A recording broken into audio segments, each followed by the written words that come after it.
Flight Sports TV, man. That's my dude. I rolls with him. You heard what the man said. It's Flight Sports TV.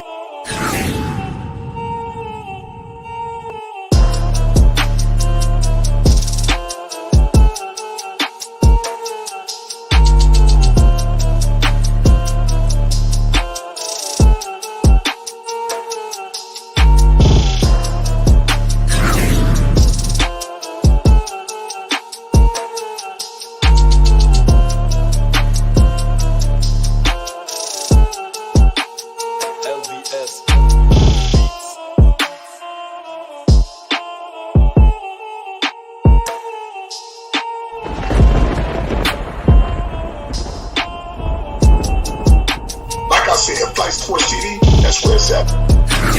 Flight Sports TV.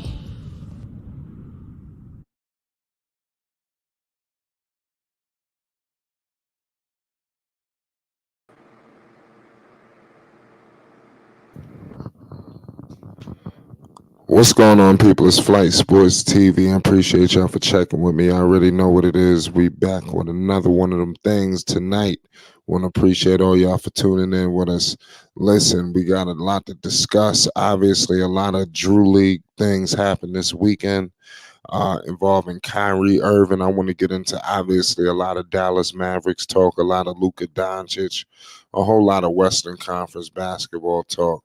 But nonetheless, for real, this weekend was very reminiscent of basically what it used to be like, you know, when Kyrie Irving definitely graced the Drew League stage. This was his first time.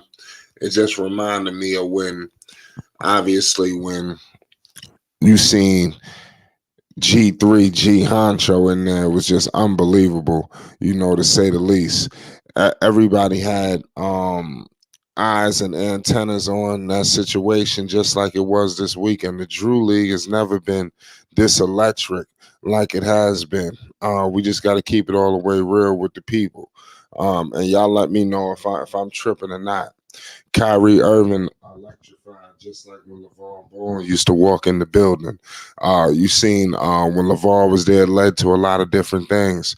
You seen LeBron James, you know, get involved. When we seen LeBron get in there, I mean, it sent everybody in the shock waves, you know. And like I said, it's just the Drew League is just gonna continue to be something special, like it has been. And I expect to see a lot of stars, you know, heavily involved, you know, in the future, you know, just like it is now. You've seen Paul George was supposed to do it last year, but he backed out of it. It's all about who's next at this point. It seems like basketball never stops. You obviously got the Summer League, you got the Drew League, you got a lot of things going on. It's Flight Sports TV. Make sure you hit the like button and you subscribe. Listen, I got the legendary Uncle Vern in the building. Uncle, what's good? Hey, what's going on, Flight? Hey, look here. So they had Drew League games today. Huh? Well, you said they were the Drew League. You said start. What you said? It wasn't today. It was Saturday. Oh, okay, okay. Yeah, Saturday, Kyrie Irving went in there and electrified. He had a series of highlight reel plays, just like you would expect from him. It was electrifying, you know, to say the least. What's your thoughts? Well, I'm trying to see that I can't have no thoughts on the flight because I don't know what's going on because I didn't even know they even started. I don't know what's going on with it. Do Lavar got his team? Is Jello playing? What's going on? No. Listen, Team BBB is not involved. Obviously, this year you don't see, you won't see Jello there, but we've seen Jello there countless summers. You know, it just wasn't this summer. Right. Okay, I understand. Now I'm catching on to it. Okay. All right. I understand that. Yeah, he's been there. He's been there for countless summers.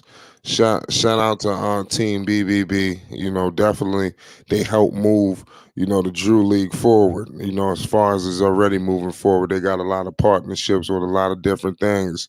You know, the Drew League is just as hot as it's ever been. You know, I don't think it's ever been this electric. Right. What you think about Kyrie Irving? Headed into this season, obviously you got Luka Doncic and the Dallas Mavericks. What's your thoughts on Kyrie headed into this year? He got his money too. Yeah, yeah, hey, I'm telling you, Flight knows he got his money. God bless him, boy. That's what's important. Main thing is to get your money. You understand me? Especially playing in the NBA. You know what I'm saying? Flight. So he can secure the bag, and that's good for him and his family and everybody else that's concerned with him in his life. I'm happy for the young man as far as that goes, Flight. But him being out there in Dallas ain't gonna change too much about what's going on in the NBA. Yeah, him and Luke ain't gonna be able to be able to get out like that. That's not going to be possible. I don't think. I don't Why is it not going to be possible? because of the fact that they already tried it already and it didn't work out then during them times when they was already playing. I don't see them going a full season like that. And another thing with Kyrie ain't always 100% into your sports team anyway. And if that's the case, when it comes down to the last part of the year, Luka might as well have been playing by himself for the whole series of the time that we've been playing with Kyrie, because Kyrie ain't gonna stick with him and go all the way down with him like that. And I don't know if Luka and them kicking, like I said, I don't know if him and Luka could coexist like that. They don't look real comfortable on the court together. Like that's what I'm saying. And then for Dallas to come out and be a winning team like that too, them two together don't bring about winning. Let me put it like that. That way, even Einstein to be able to figure that one out. They don't add up to winning. Like them two in the backcourt don't add up to winning, not at all. And then again, I go right back to again, repeat myself, saying I don't know what Kyrie's mindset would be. I think Kyrie want up out of there. So if he want up out of there, his mind is somewhere else. So therefore, like you said, he secured the bag. He secured the bag. That's the most important thing. Right. Kyrie Irving in the Drew League, he put up 20 points, 13 rebounds, and 11 assists in his Drew League debut. Very electric. This is him fresh off of coming off of signing for 3 years, 126 million. Obviously, he wanted that big time money. It seemed like nobody wanted to give him the 5 year offer that a lot of people wanted. But I think in all, with more than the years or anything on the contract, Kyrie wanted to be paid like his talent, equated to, and he did. He did get that. It just wasn't as long as people may have thought it to be. But the 3 years, 126 million, he's getting paid that money. Can't you agree with that?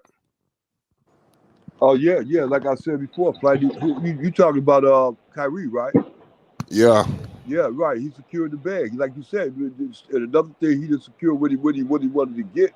Just because he wanted to get all that much more money wasn't gonna make him want to stay out there and play that much more with Dallas. The little bit he got this time, as instead of getting a big old bag like that, that would have made him want to play harder. I mean, it just all it did just secure the bag. That's how Kyrie get down. He secured bags. Well, I agree with that. All right. I mean, it ain't nothing to secure the bag. That don't secure no wins. His talent secure wins. His availability secure wins. His participation secure wins.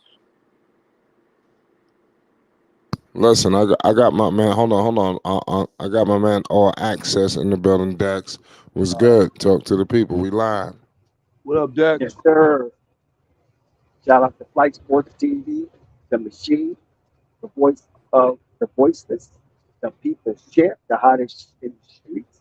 Shout out to the panel as it reaches its premium peak. Shout out to the chat, all the biscuit copies spewing out the cracks and crevices at Flight Sports Live. Big up to everybody pulling up to Flight Sports TV.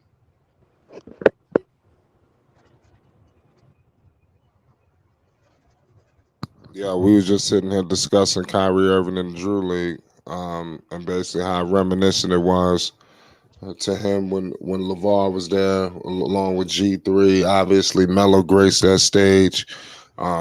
This definitely was a monumental moment for the Drew League.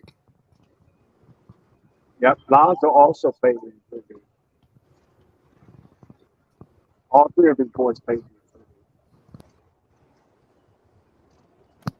Okay. Like I said, how reminiscent was it this weekend to you? How Kyrie, obviously, Team BBB is not involved. This was a monumental weekend for him. They had a marquee, star in the building. Since a lot of stars sometimes they say they're gonna do and then they don't. Kyrie fulfilled his commitment.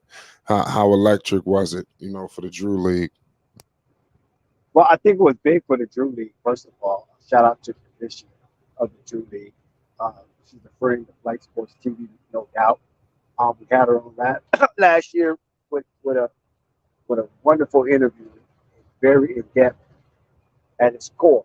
Um, Kyrie has flirted with the Drew League for the past 2 years, and he finally made his actual appearance, not playing basketball, not just sitting in the crowd or cheering on the team or things, or making just a cameo. He was actually suited and booted and performed on that parquet floor, and it was sensational because the crowd was wild.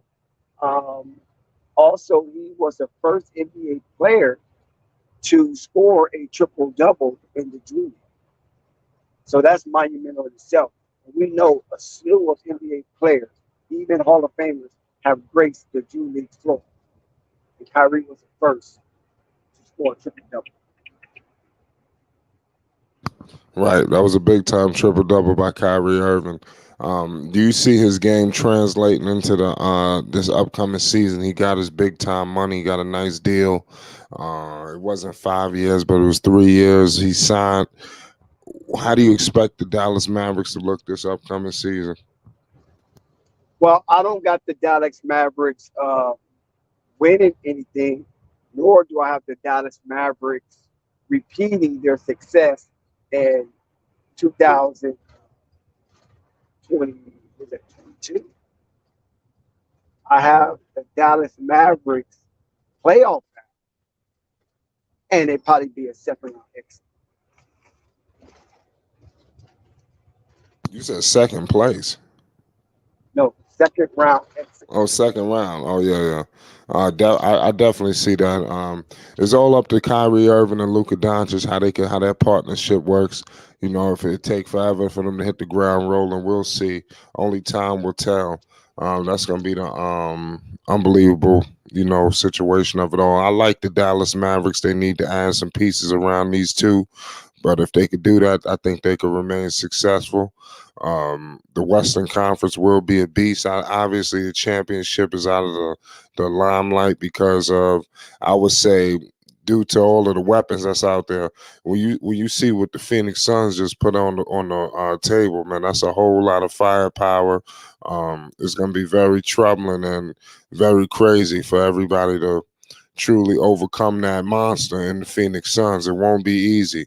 The Dallas Mavericks, they got some pieces there that they can maneuver to get a third piece. They got that. They got a young rookie. I forgot his name. Not a rookie, but a young player that's pretty good. And then they also got some decent complementary pieces. If they ever thought about packaging these guys and maneuvering them to get a third piece, there's definitely a bunch of options out there for Dallas. It was shocking for me that he even re-signed with the Dallas Mavericks. It seemed like he had a whole lot of different options.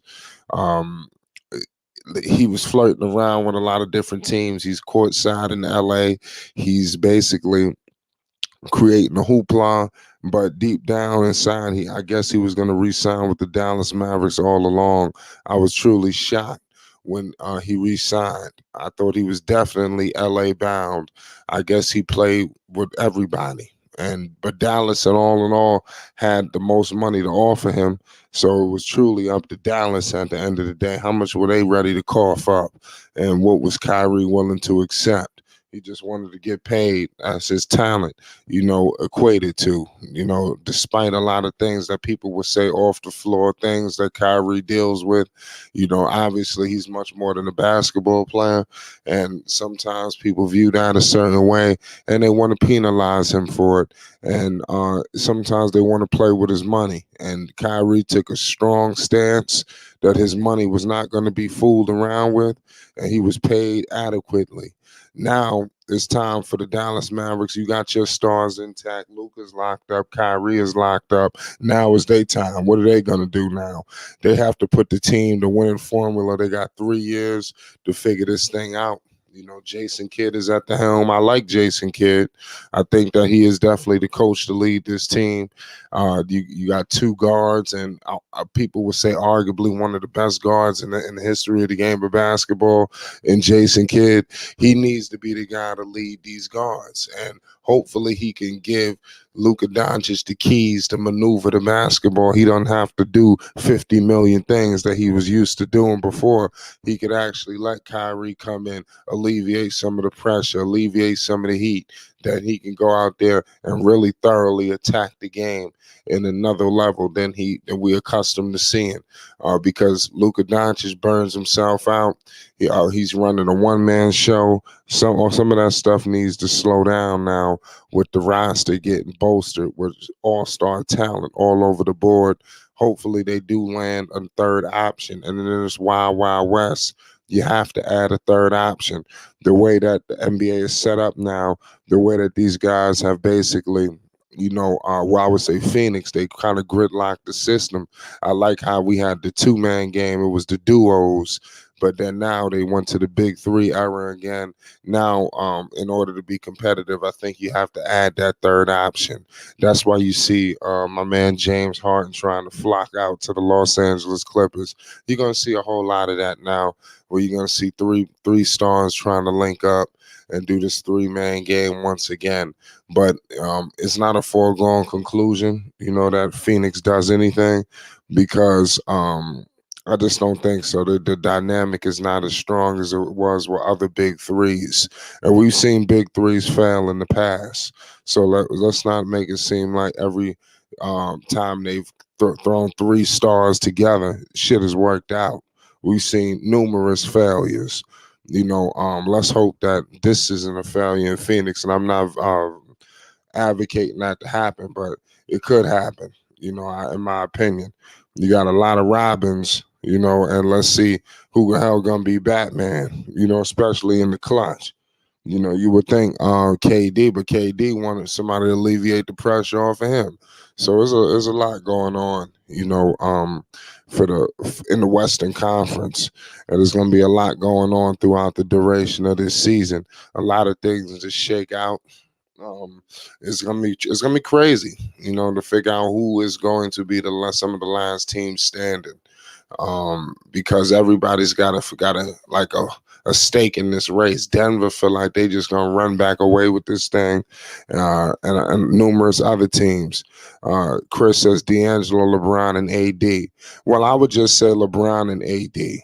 And with a large collection of pieces, LeBron is a great player. I think when he wants to be, he could be dynamic. Anthony Davis. See, that's what I was just discussing with you about the Phoenix Suns. That all big threes are not set up, the same.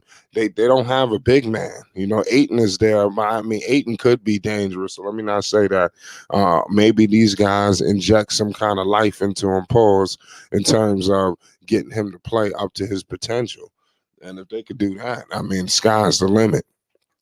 But it's really just AD could really do damage in the paint if he feels like it. If he wants to play like a center, if he wants to play like a big man, I think he could be dominant. But if he wants to be a guard, they're going to cause all sorts of hell, for them. Shout out Rap God. Steph Curry, all-time starting five. So, your thoughts on Steph Curry on all-time? I'm not sure the question. Salute to everybody in the chat. Coffee, Rap Guy, Chris, all y'all, man. Appreciate y'all for tuning in with us tonight as we discuss this crazy situation involving the Dallas Mavericks, and the Wild Wild Western Conference. The West will be a beast just like the East. Will the Western Conference hoist that championship again? We will see. We will see a lot more trades to happen. Last time I checked, free agency isn't concluded. So we're gonna find out.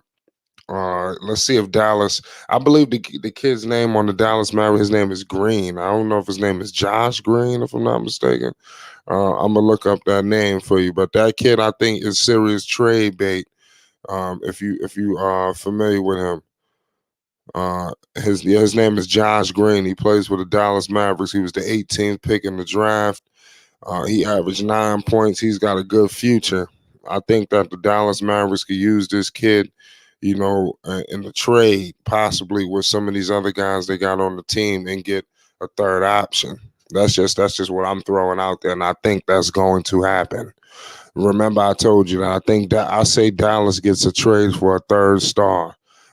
What's your thoughts on Dallas possibly trading for a third star? What y'all think about that? Well, I think it's possible. I'm looking forward to it. Actually, it make it more interesting in the West. But I don't know. I couldn't even imagine who would fit in with him like that. Well, they got to get a big man, of course. That's what I would think. You don't get another guard, Yeah, even though I don't know what big man is out there that they possibly could trade for. right. Or Yeah, who 'cause would even, they're who not would going even, to go with that JaVale McGee's situation again. I think Dallas already been there with JaVale. I've done that. yeah, I'm trying to think who else could be out there. I don't think they got the pieces to get nothing too crazy. They ain't gonna get no Joel Embiid if he was to come out, because you don't know what's gonna happen in Philly. Shit is dismantling up there. You never know. They lose Harden. What the hell is going on with Joel Embiid? How long does he stay? That's a good question. But I don't think Josh Green, Hardaway, and these dudes gonna get that done. Yeah, I hear So, but I do see them trading for something. I think they're gonna be hungry. I think Kyrie is gonna push. I'm pretty sure Luka is gonna push for something. And I say a deal gets done some way, somehow. yeah. The Dallas Mavericks is a good team. They got this kid. They got some shooting too. They got Holiday. They got Maxi Kleber. Um, they got this kid Powell. They obviously lost my man, and this is what they're reeling off of anyway. When they lost Jalen Brunson, Jalen Brunson has went to New York and basically took them to another level. And Dallas is trying to get back and regain that swagger from losing Jalen Brunson. Uncle Vern, how big of a loss was Jalen Brunson? Oh yeah, well, he was a big loss flight, but then it came down to the part that they didn't want to pay him, but then it came down to the part that he wasn't gonna be happy out there playing alongside Luka. See, that's why okay. When you ask me a question like that, I'm always remembering where the problems, the worst part, the bad part of it. I know it's difficult out playing out Dallas because it's a small area, stuff like that, small kind of organization. But when it comes down to it, it's like a one man show out there in Dallas. Fight, and then you try to bring another man in, it's gonna be like to a certain extent, they're gonna bring in the monsters. Plus, if that other man is an offensive player, because that means he's gonna challenge the other offensive guy. And the other offensive guy keeps the ball a lot, and he usually defer when it's time to defer. He don't defer too many times. But see, then that won't fit Kyrie's game because Kyrie loved having the ball in his hand. Kyrie loved going to work, getting busy, and he loved the attention. Even if he has to fight for the attention, and attention, the person he's gonna be fighting for is the person that's on his team. Therein lies the problem. He ain't like he's gonna be referring to LeBron James because he used to deferring to LeBron James. This is a different situation. I don't see that happening real good. I don't see things working out there real good. It don't matter who they bring in. The more another person who got his hands on the ball gonna take his hands off, Kyrie gonna have to deal with. Well, They, no, I think it's gonna be up to Luka Doncic. He gonna have to be the one to make some of the sacrifice. you do Luka seem like that type of player to you? No, Realistically speaking. nah, not really. But I hope so. That's why Jason Kidd is there. But see, then you look at it like that. See, like you looking at it right. You looking at it in the positive way. You say what's best for Dallas. But then you have to look at it like this. Once they secured Kyrie for that little low price, they can always work him for a bigger deal. You understand me? See, they won on that one. They got him for a low thing, like you said. Like you said, Kyrie was looking for that 5 year deal, which is going to benefit it because there's more years in that deal.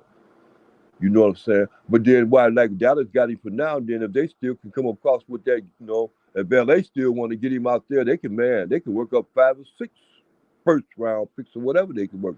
The more they can add on to it for less money they had already spent. That was a good deal for Mark Cuban. Mark Cuban is a genius in the business area.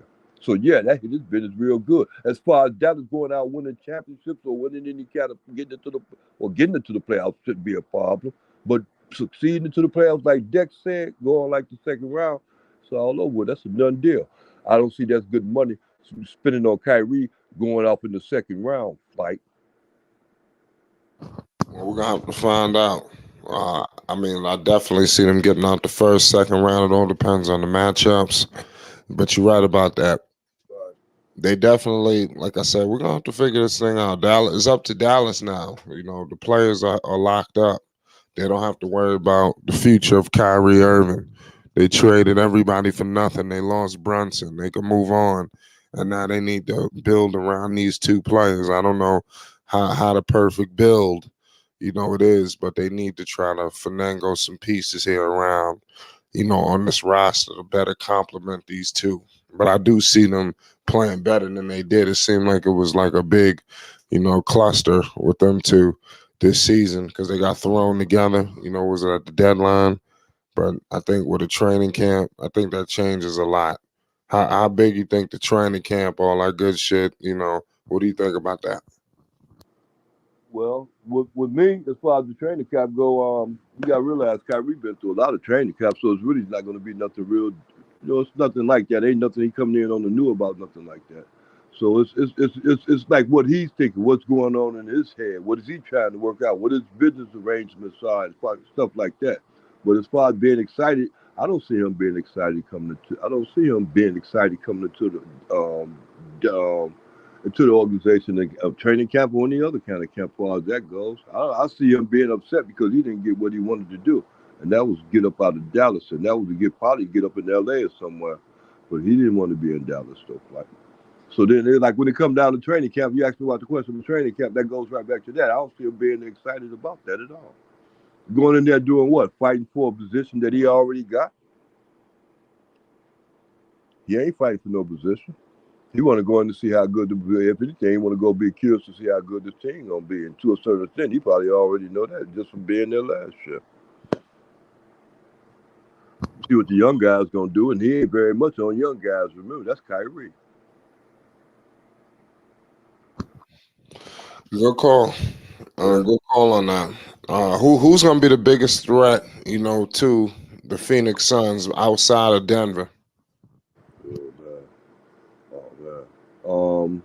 I would want to say the Lakers. I don't know how that whole situation gonna turn out. I want to say the Lakers. Several teams. Man. Dallas can get them some problems. Dallas can get some wins off of them. I'm not saying they won't. I'm just saying they can get some wins off of them. That would be a problem. Like this Portland. Okay. Portland still ain't moved in. Yeah, Houston is kind of weak. Houston ain't gonna be giving them too much of no problems. San Antonio ain't gonna be giving them no problems. Who else is strong in the West? Yeah, what's the name? Golden State. Golden State gonna give them the business. They're gonna give them some business. They still gonna have almost the same nucleus. Can't sleep on Golden State. Yeah, they gonna still have that same nucleus with with Draymond. They ain't gonna have Poole no more, and that might. I wonder. That's what I want to see how that's gonna affect them going into Golden State going into next season without Poole, because they really just gonna be the same team they had. So they really ain't did too much. Oh, that's right, Chris Paul. I forgot about him. Okay, I forgot about that. What do you think about that situation with Chris Paul? You think he's gonna make a difference with Golden State out there in the West? I think they're gonna be good. I think they're gonna be a good team. They're still gonna be a playoff threat. They're gonna figure it out. If they can get Chris Paul to come off the bench, that's even better. Yeah. Oh, his old ass ain't gonna have no problem. He's gonna be out there anyway. He ain't gonna have no problem come off the bench. He gonna sit up there and say, "Yeah, well, I'm doing it for the team." He at that age right now anyway. He got to do it for the team. I don't want to. I don't want him to come off the bench. I want him to have to get work every time you turn around because I want Golden State to have it rough because they relied on what's his name Jordan Poole. They ain't got him to rely on, and I want them to feel that pressure not having them to rely on no more. Because he was a good safety net. I don't see them having that same safety net now, if you know what I mean. Like, and it ain't Chris Paul. So you don't think Chris Paul can fill that void? Nope. Nope. For the simple fact that I don't think he's gonna get along with Steph Curry in the backcourt anyway. I don't see that happening real good. Even if they do want to be friends and stuff like that, I don't see their game associating with good with each other like that.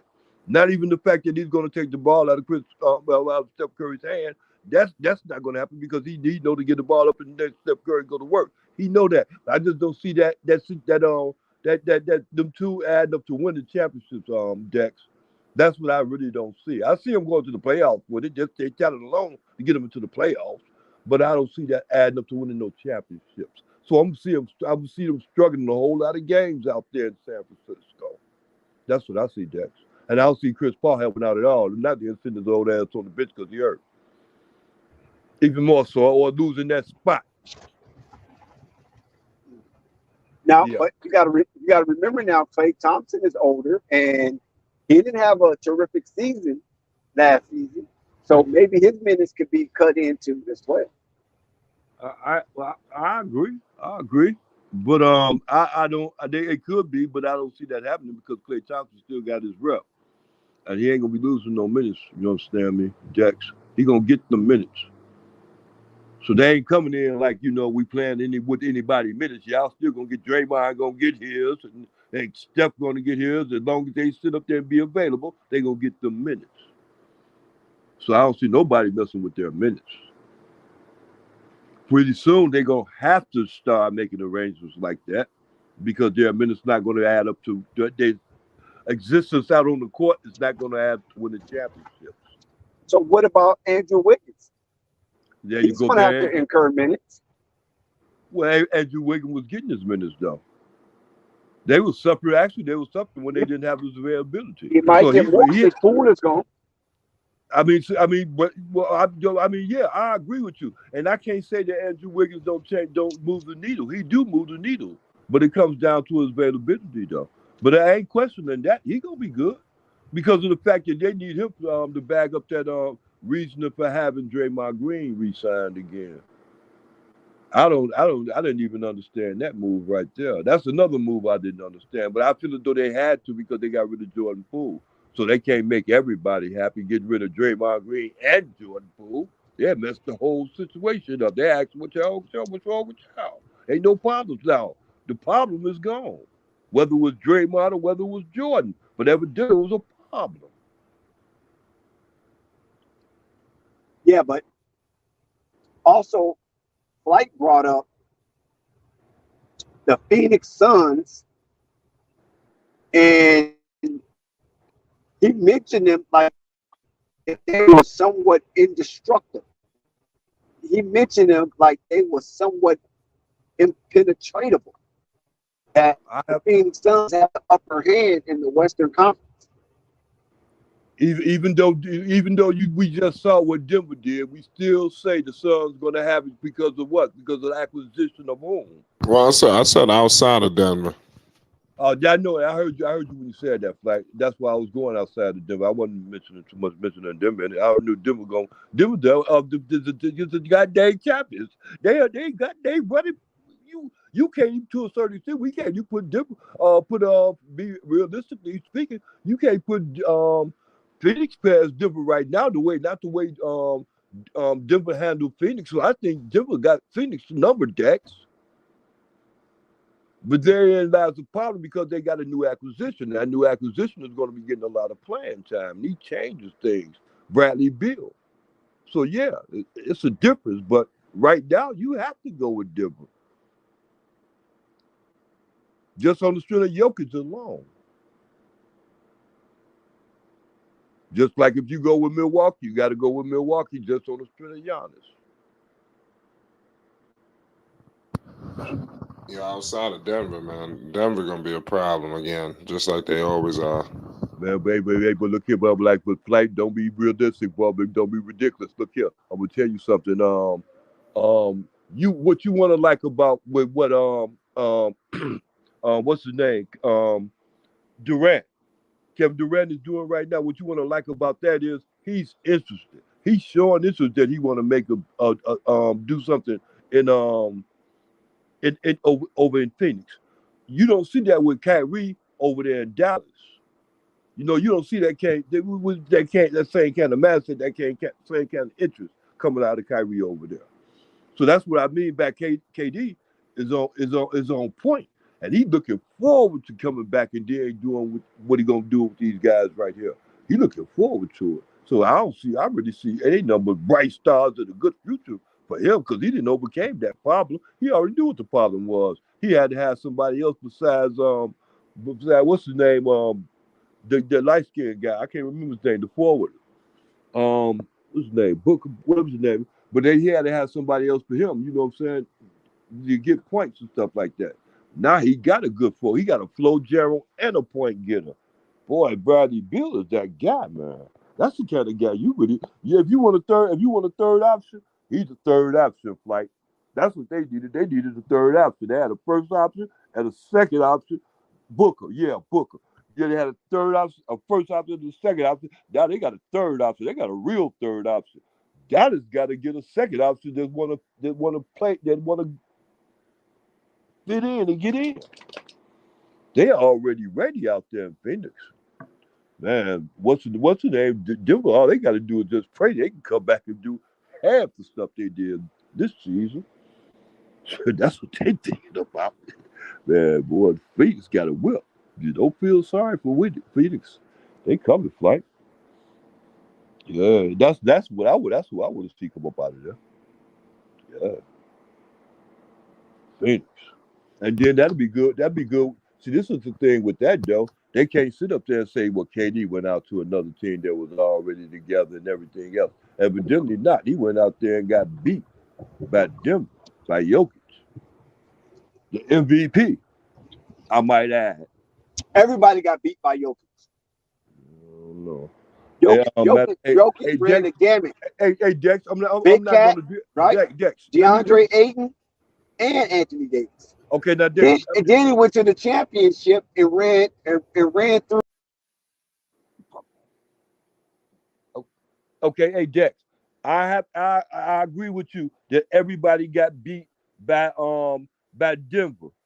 Okay, but before everybody wasn't getting beat by Denver. The only thing that was, to a certain extent, understand this though, for real though, only thing that was beating Denver was Denver. They finally got it. That's my point. They finally got it together. Once they got it together, they was gonna be a threat. It was a wrap.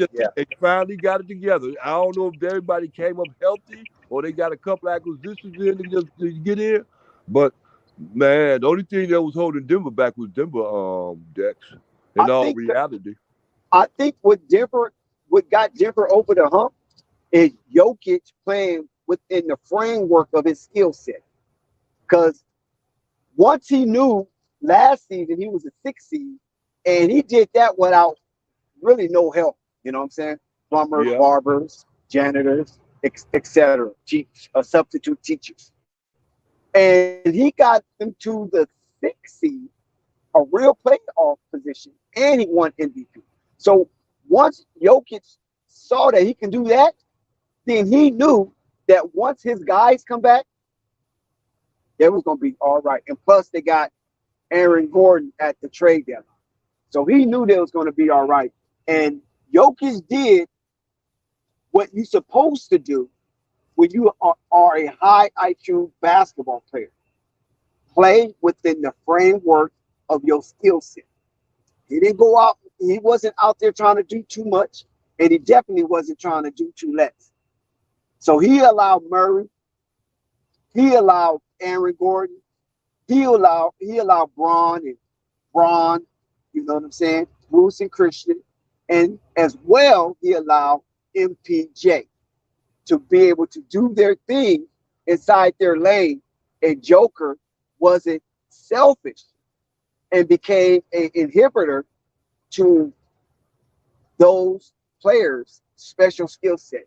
And that's how Denver soared above the fray and captured the first championship of the franchise history.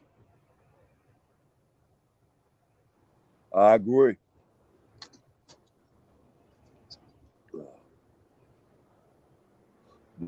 I agree with every word of that. That's how they did it, just like that. So Joker was kicking ass and taking names. Yeah. Big Cat, Rudy Gobert, Anthony Davis, Bam Adebayo, and DeAndre Ayton. And it ain't like he went through Swiss cheese to get there. He went through some formidable centers that are known for their defensive powers. And he chopped them up like mincemeat and became a champion and MVP of the NBA Finals. Yep. And that we can't deny.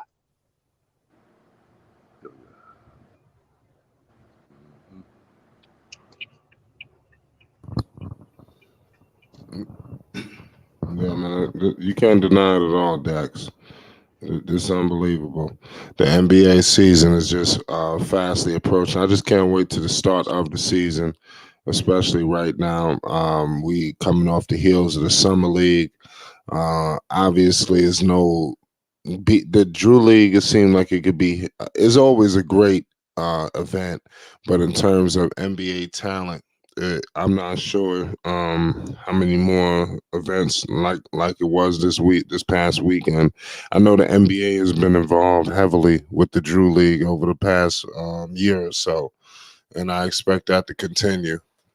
So I don't know about any other marquee names, but we will be monitoring the situation to keep the people posted as we patiently await. Free agency is still going on. Trades could still happen at any given moment. Teams are still trying to get better as we fastly approach next season, and it is fastly approaching.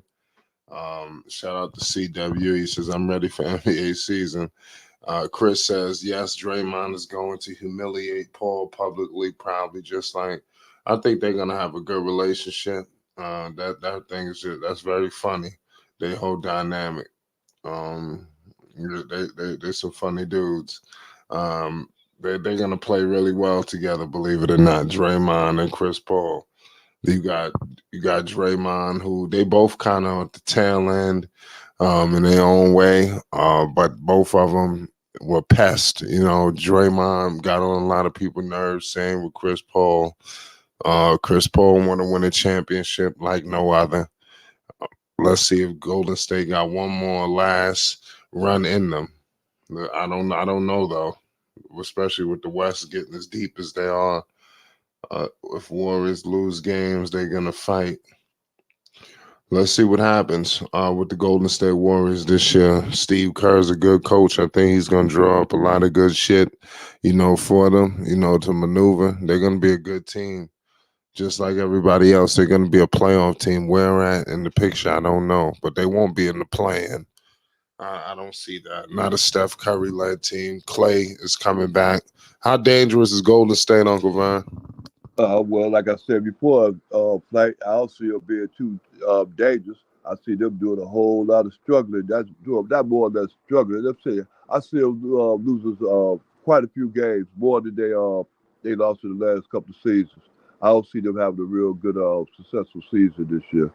Just because of the fact that we just got through talking about it, I'm saying we had already mentioned the fact that a lot of their players are up in age, or going up in age right now, so that might mess with their availability. Because you had mentioned about Klay Thompson. You understand me? I don't see Klay Thompson getting hurt again like that, missing a whole lot of games like he did before. But I see some problems around there, Golden State. Like that's what I see. A whole lot of animosity also. A lot of unsecure. They're not really secure in their what's the name in their with their teammates. I see a lot of problems like that. They're not really secure, and it was like they can count on them and stuff like that. I don't see Chris Paul counting on Draymond Green very much. You know what I mean? Draymond Green is the type of person that'll sit up there And Chris Paul passing the ball, and he had purposely missing just to make the other guy look bad, despite him with that kind of attitude. You know, they got them that spoiled kids attitude out there at Golden State. And it really showed with that situation with Jordan Poole. I hate to say that again. But it turns out to that young boy is real good too. And he's going to get a whole lot of money. And Draymond Green is real good too. He's going to continue to make a lot of more money. But may he still get about the more championships. I really don't see that happening. Not with Golden State out there. Not out there in Golden State. I don't see no more championships for them like that. Like, and they would have been that great anyway. Right. So they run is not over. Oh well, duh. Well, it ain't over, but it's gonna slow down for a minute. Right. What you think about Jordan Poole, that whole situation with Draymond? What was your thoughts on that? Um, Jordan Poole was, to a certain extent, Jordan Poole wasn't out of order because he was coming up. He's a young guy, rookie then. More or less a rookie then at that time, or going into his second year at that time. But he was coming up and he was real good. He was like that in Michigan, but he was quiet. When he got to the NBA, he wanted to make a little noise because people started showing him a lot of interest. Once they started showing him that interest out there in California, that's a bad, out there in San Francisco, that's a bad place because to a certain extent, Draymond got one end of it. Klay Thompson got another end of it. And Steph Curry got the other end of it. So they, to a certain extent, they got that wrapped up. So it ain't gonna be too much other rooms for any other dogs to come up because unless they're gonna be the other fourth dog or something like that. And they ain't really trying to add too much other dogs on over there in what's the name in San Francisco. That's why that what's the name got that young boy wasn't gonna turn on like he did because they wasn't gonna influence his game or bring him up like that anyway. They ain't up to bring my point is this. They ain't up to bringing up young talent out there in San Francisco. Them old dogs got it locked down, fight. So yeah, they don't do that real good. Last time that happened, look what happened last time when they brought a young guy out there that turned out to do good. What's his name? Lost his job. That Ellis guy lost his job. Remember they brought in who? Steph Curry. That's right. Yeah, and then they turned around and bringing in who? You talk about bringing in the Jordan Poole and they get up and the ownership giving them all this respect? No, Draymond Green wasn't gonna have that. That was jealousy, fight. It wasn't the fact that the young boy did something that made somebody else angry. That was straight up jealousy, and the jealousy ain't gonna stop because what's his name is out there. They gonna even go tenfold with that. Because Chris Paul is out there, they're gonna go. That hate run deep, like it don't just say, well, you got some money, I got some money, you're on the same team. Oh, we gonna live happily ever after. It don't work like that. As soon as it start getting bad, they start losing some games, they'll start cutting each other's throat. Matter of fact, they ain't gonna cut each other's throat because Clay ain't gonna cut Steph's, and Steph ain't gonna cut Draymond's. So that three circle ain't gonna get it. But who's gonna get it, like? Yeah, Chris Paul. Yeah, and then like Dex said, yeah, I see him taking the back seat. He might have to. I do too. Because when the losers start coming, who's gonna get it to him? It ain't gonna be Chris Paul. He's gonna be sitting on the bench. It's gonna be the other three guys in, and they're gonna have to take the blame and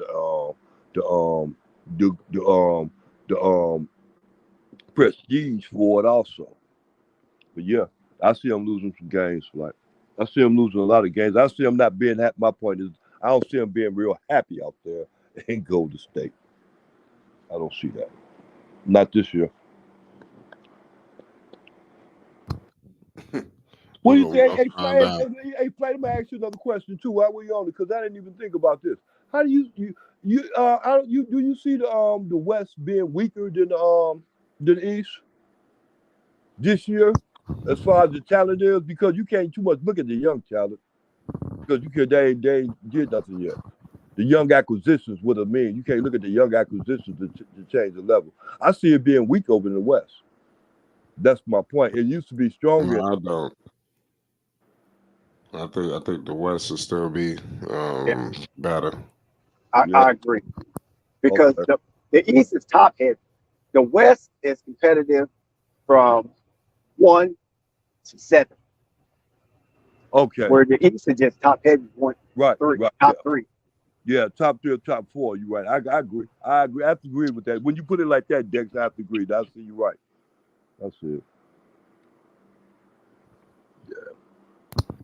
The West is still going to be a good conference. Yeah. There's going to be a lot of threats, but it's going to be good though. Let's see what happens with Damian Lillard trade because Did that happen yet? could win No, it that all is with that. no, it hasn't happened yet, Vern. It's moving at a snail's pace, and that's alarming.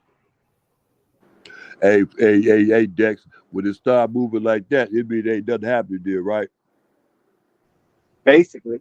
Yeah, boy, I'm telling you, And Dex. Dame is not making any noise that we know of, right? When you think he would be No, crying, like, man, get nope, me up out of here, man. What y'all waiting on? nope. This dude is But, subdued, maybe. It's kind of hey, weird Dex. to me. No, Dex. This is the reason why reason why it's not weird. They've been trying to put on this what did you call it, aroma? What is it? Something like I love it here in Portland and all this and that. They gotta, A kill me and facade. yeah, Facade. facade. There you go. They gotta kill me to get me up out of here and all this and stuff. That's real good when you get contracts, Dex. That sounds real good. Even with the loser part, see, then you come up with the loser part too. You get to a certain extent, you get not satisfied with the loser part. You just get acquainted with it. And you can do that. You can just, well, I love it here. I love my house. I love my children. My children love their school, and my wife loves her job and everything else. And we got a real good place out here. We don't want it to break up, but it's real good. But it don't bring about winning. And that's what the teams out there want to do. They want to win. And they want to have their cake and eat it too. They want to have Dame, but they want to win. You can't have Dame and win. So what you And have to do is go ahead, Dex. I'm sorry. yeah, I'm saying it almost seemed like Dame, like he pushed it to the limits. And once CJ McCullough left, it's almost like, oh, I'm cool with this shit. I mean, they done traded CJ. That means that they ain't looking for no championship because they traded CJ not for another veteran, but for a youngster who's Charlie Hustle. And that's not going to get Portland over the hump. And that wasn't going to get Portland over. So probably in Dame's mind, he thought that, you know what, fuck it, I just play it out. I get hurt, I ain't coming back.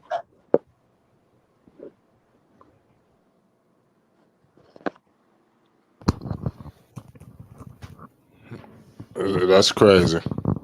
We're gonna find out, man. There's a lot of money floating around in the NBA.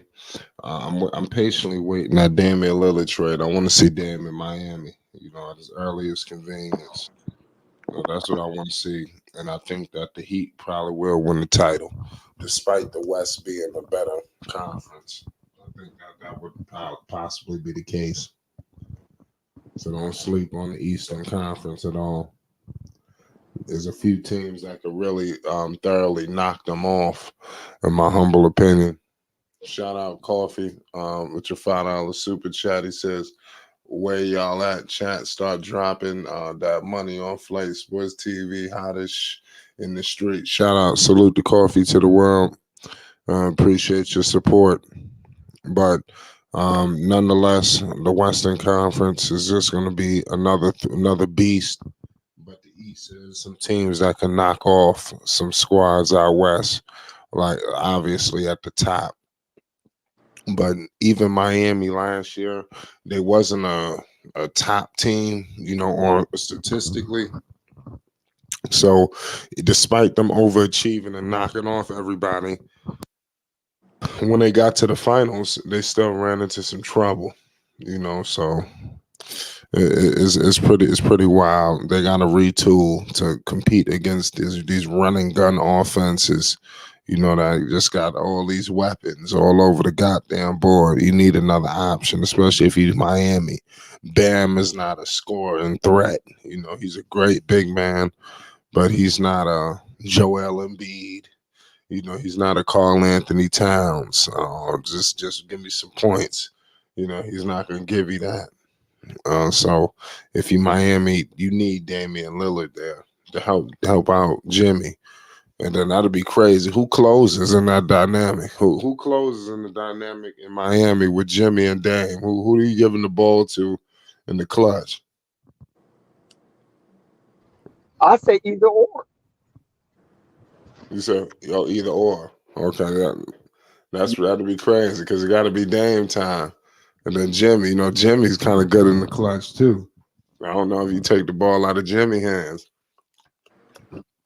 especially in Miami. He might not be going for it. See, these are dynamics you got to think about. It might not all be. They're gonna figure it out because they both want to win, but both of them like to have the ball in the clutch. And that's gonna be a funny situation.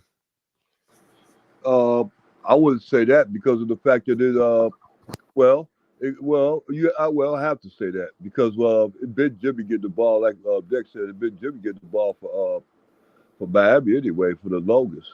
So I don't see really no change to know that. But then I can see Dame getting it too because of the fact that it depends on the matchup and who's holding who.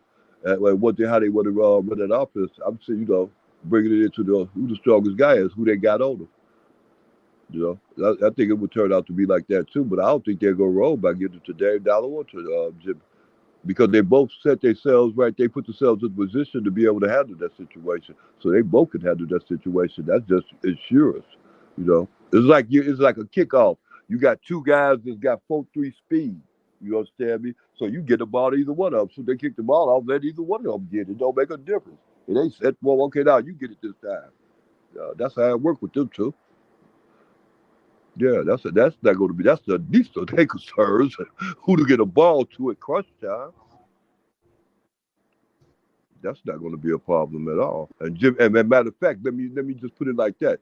Let Dame Dollar go over there to Miami. Jimmy Butler ain't gonna have no problem with letting Dame Dollar get that ball. For be honest with you, he ain't gonna come out with no attitude like that. He'll be a fool to do such because he needed all the help he can get.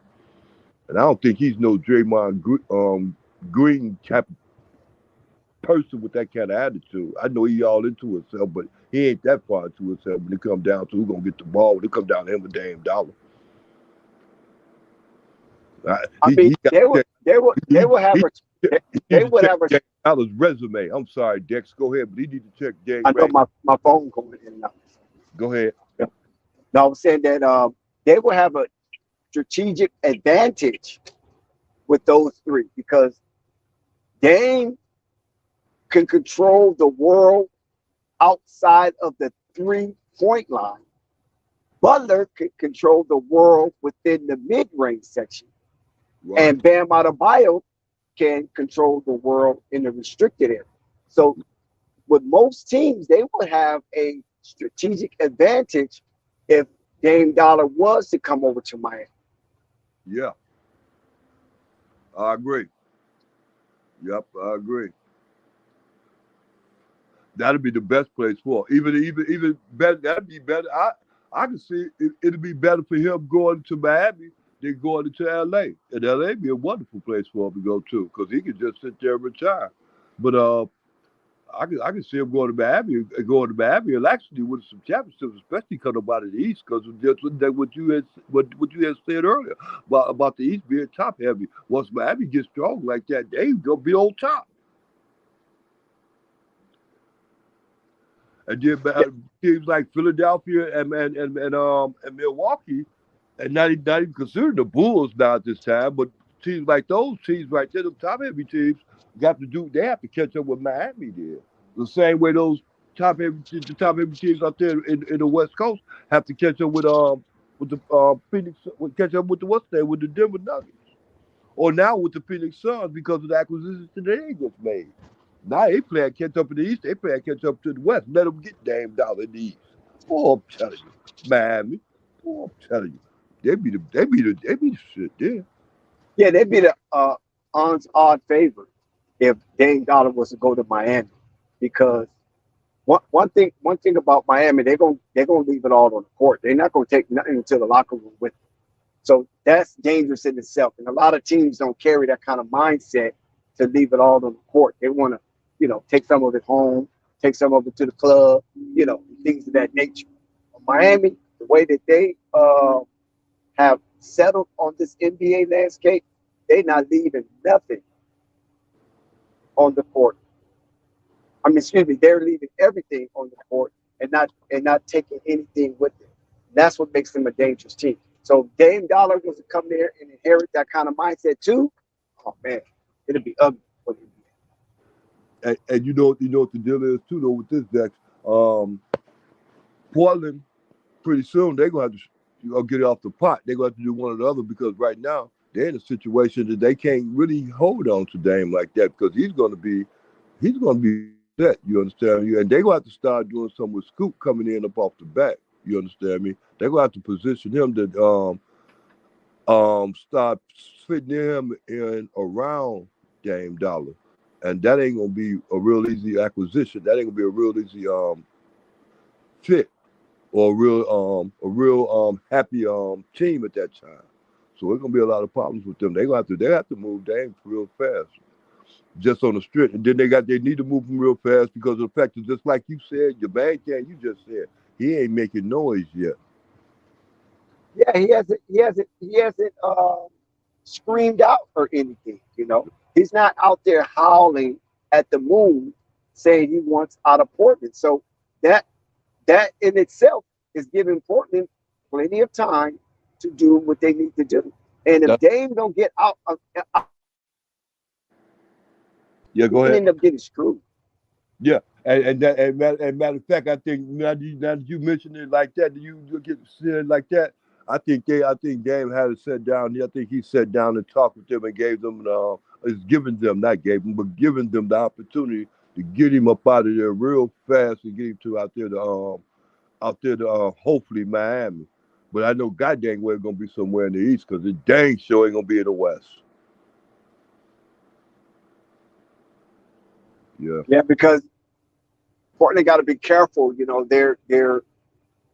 on the seesaw, and they got to be careful that this doesn't look bad from a PR perspective, because it's hard enough to entice players to go to the Pacific Northwest.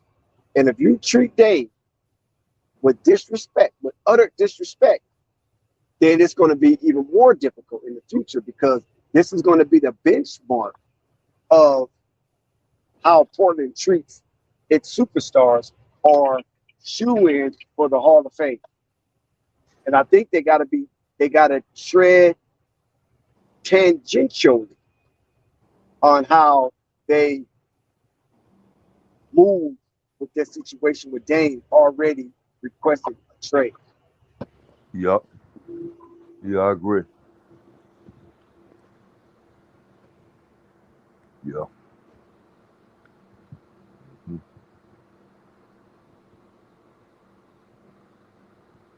Now, yesterday we talked about Michael Jordan abdicating his throne by selling the majority shares of the Charlotte Hornets. And one of the invested owners was already a part of the Charlotte Hornets since 2019. How do that look, that someone within your camp actually took over your regime? And now you have to abdicate your throne and allow this gentleman, who you was once over, is now over you. How do you feel about that? Well, who feel about it? Me or Michael Jordan?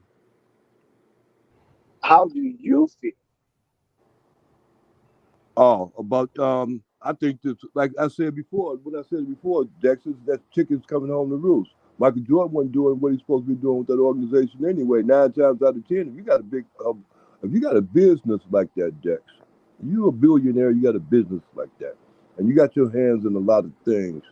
And this main thing, your bread and butter is really ain't too much. If you look at it like them, just how I'm looking at it, his bread and butter really ain't the shoes because that's Nike thing, and Nike is real strong with that. He's getting a lot of money, but percentage wise, it ain't really like what it's all made out to be.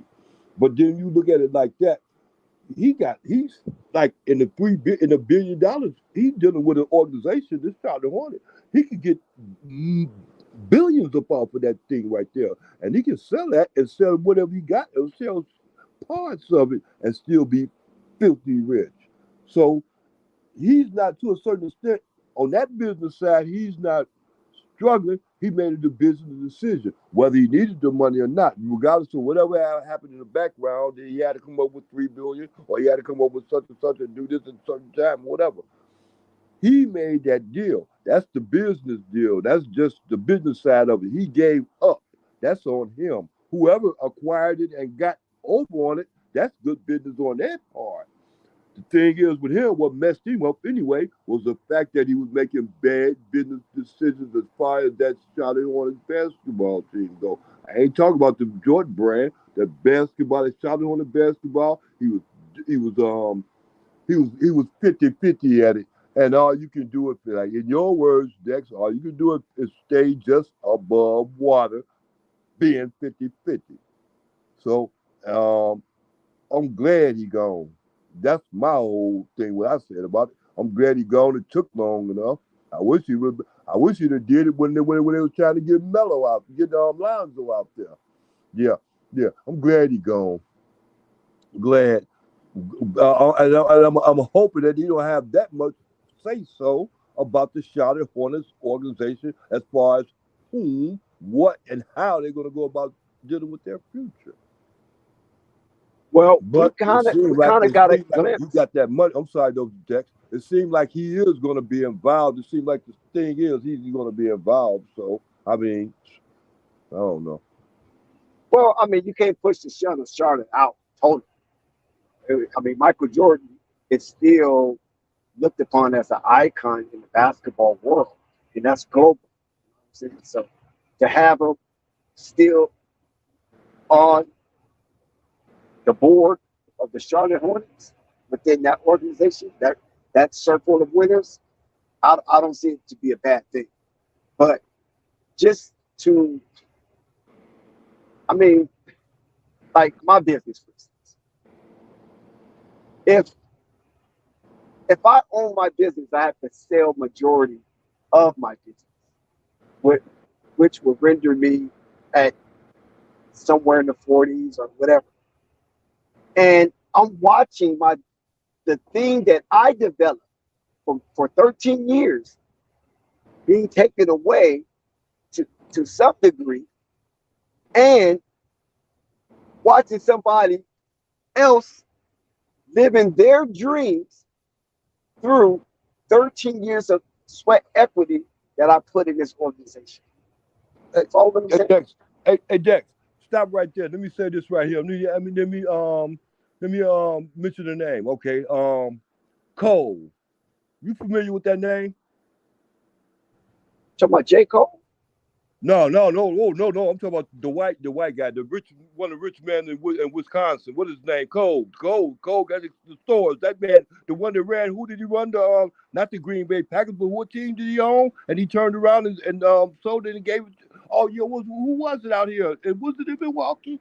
Who was it? Cole ran what? The Millers. I mean, No, Cole don't sound like a name for Milwaukee. wait, whoa. Who's he? What did he own? He owned what's it, the Bucks?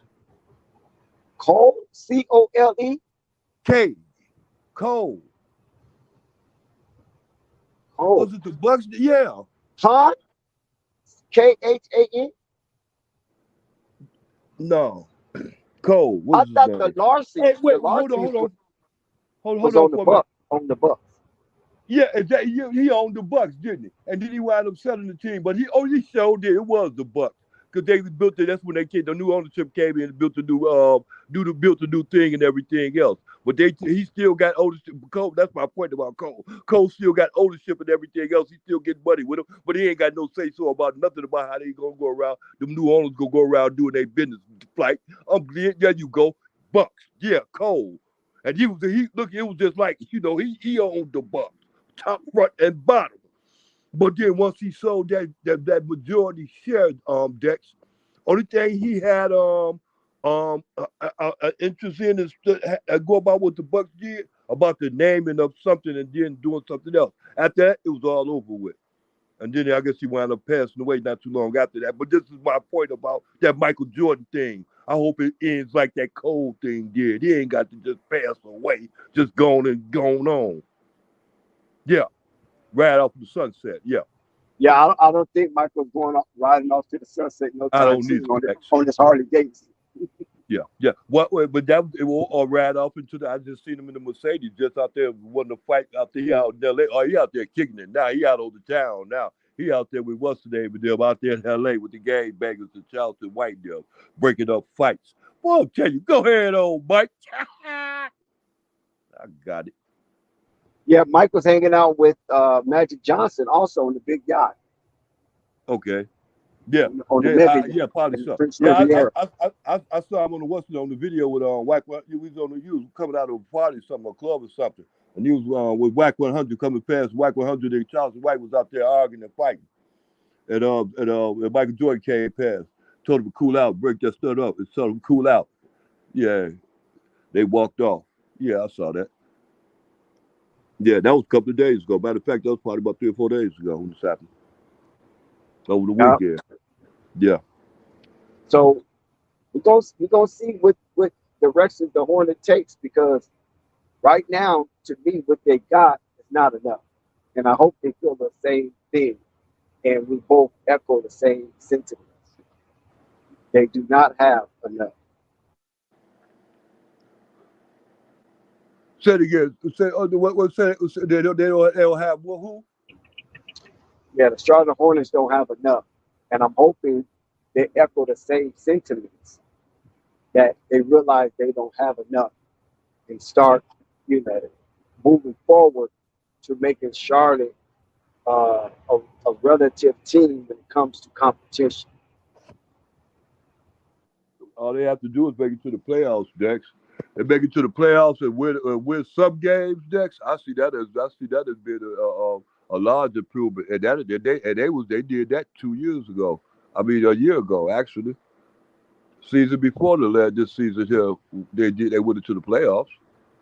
No, Charlotte never been in the playoffs. I mean, they made it to the play-in. Not in recent years. Play-in. I'm sorry, to the play-in. Am I right or wrong? Yeah, play-in. Yeah. Okay, the play-in. Okay, they made it that far. Last time I checked, they still got the play-in. So this should, as a matter of fact, they should make it to. Yeah, they team is good enough to make it to the playoffs. Forget the play-in. I think they're good enough to make it to the playoffs, and I think they will too. Yeah, every play-in game that the Charlotte Hornet qualified for, it was back-to-back seasons, but yet it was a one-shot Erskine, meaning they had one shot to move on or be disqualified. Right. And to make an improvement, Charlotte need to be in a series, not no one-shot Erskine to move on or be disqualified. Yeah. But my point is this. If they made it like that, playing 50-50 with a Michael Jordan-led organization, I think they could do it with this new organization easily. Yeah.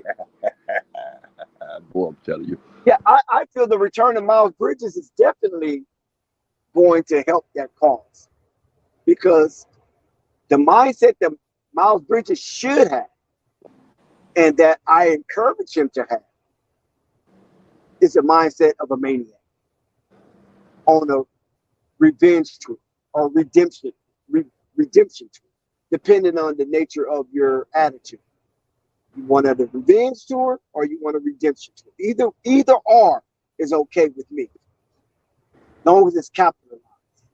So with that in mind, LaMelo should have a wonderful season as well, because that's what he's used to. He's used to playing with maniacs out there, psychopaths, that will run through a brick wall to make sure they capture that W. Not players who come there on vacations and give minimal effort. And if they're not on that night, they take the rest of the night off, even though they're still playing on the floor. Those type of players need to be alleviated and dismissed from the Charlotte Hornets roster. Well, the Charlotte Hornets is not a rest haven for retirement. Yeah, it ain't. But it was before, but now it ain't. Right. You know what I'm telling you. See what the difference that they make. And matter of fact, speaking of Dame, maybe the ink is dry on the contract. I mean, it's a done deal, right? Yeah, it's a done deal. It kicks in next week. Next week this time. It's official that the Charlotte Hornets will have new ownership. Yeah. Long live Michael Jordan, greatest player in the world, worst NBA owner ever. Maybe one of them. Not. I don't know if he's the worst. Maybe one of them. Yeah, One of them. yeah. Okay. Because Donald Sterling, I don't know. I don't know if anybody can be worse than that.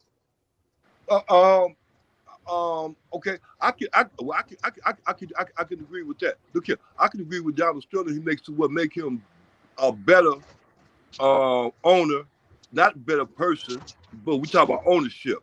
What makes him a better owner is he didn't come in lying to you. They already knew what he was when he came in.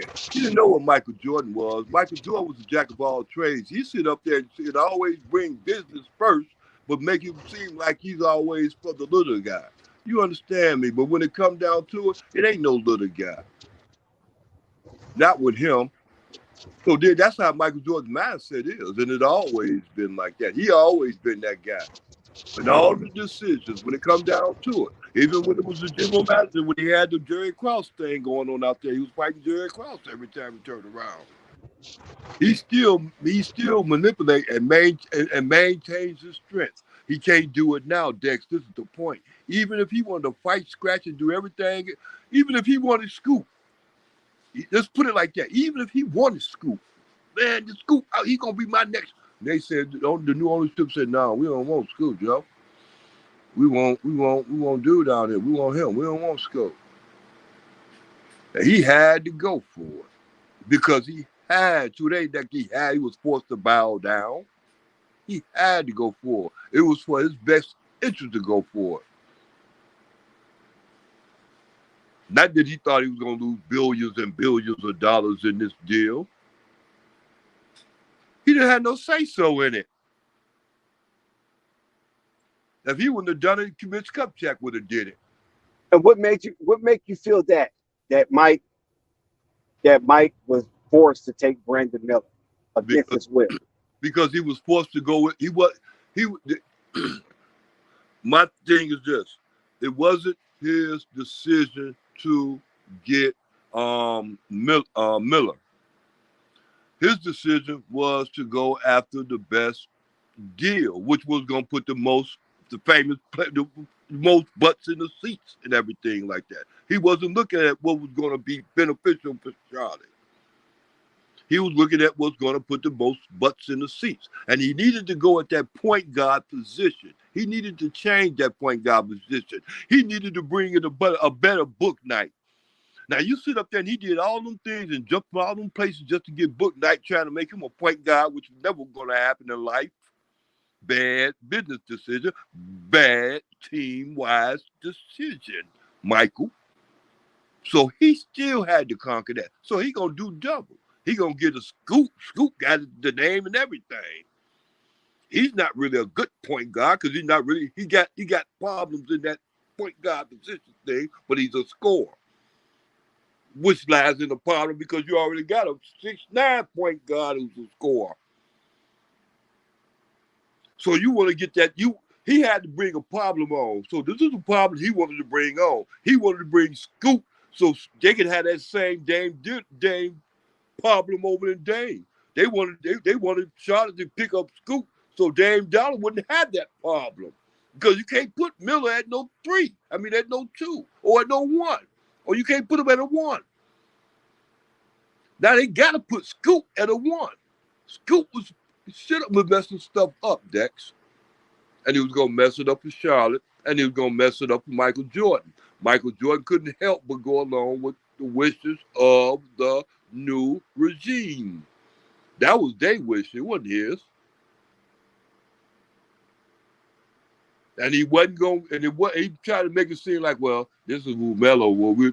And like the NBA do that all the time. They teams do that all the time. They get their players to come down. They get their best players. Remember, they get their best players to come down to the lottery and pick for the ball and stuff like that. They're real good at promoting that type of thing. So it was already understood when Melo was going down there watching Miller. It was already understood that that's what position, what direction they was going in. So it wouldn't have been, it shouldn't have been no secret, especially to the new ownership. And then they so happened to turn around after they did all that good work.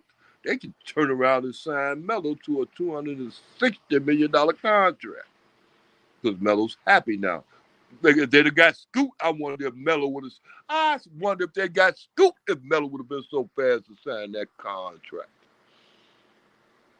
What do you think, Dex?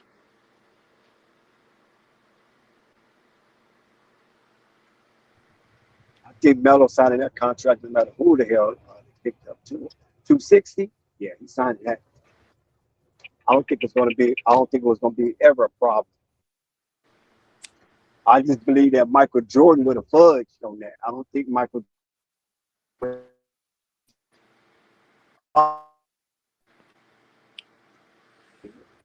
go, extend the shit out.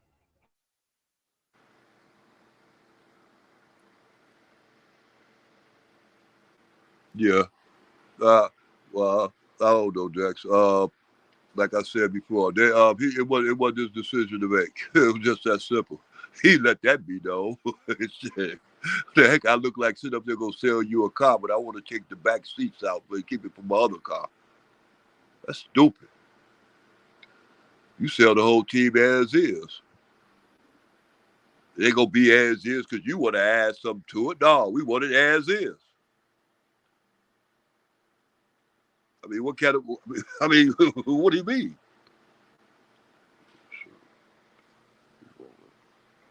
No, Dex, that was out his hands. So how can you explain it? How can you explain that?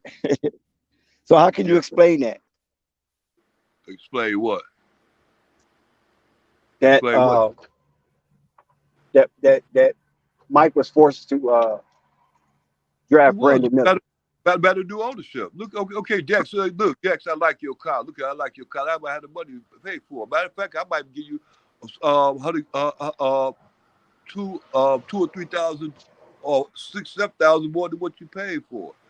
You understand me? But you say, look, bro, I want to do this. I want to take my ribs off, though. I'm going to keep my ribs. No, Dex, I like the ribs. The ribs got to come with the car, bro.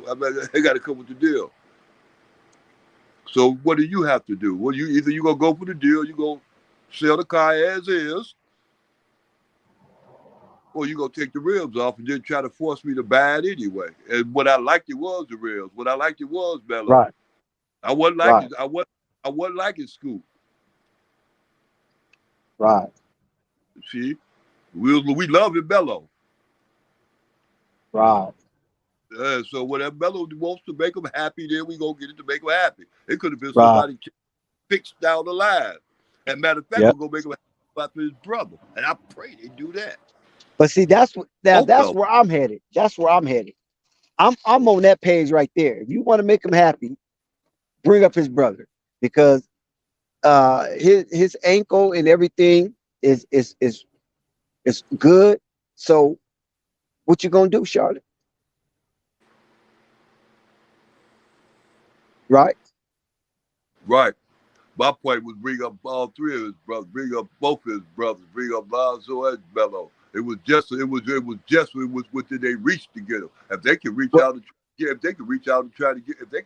work out an acquisition to try to get Lonzo over there too. After he come back there, that'd be good and fat and daddy after he can pass his physical. But at least start with one.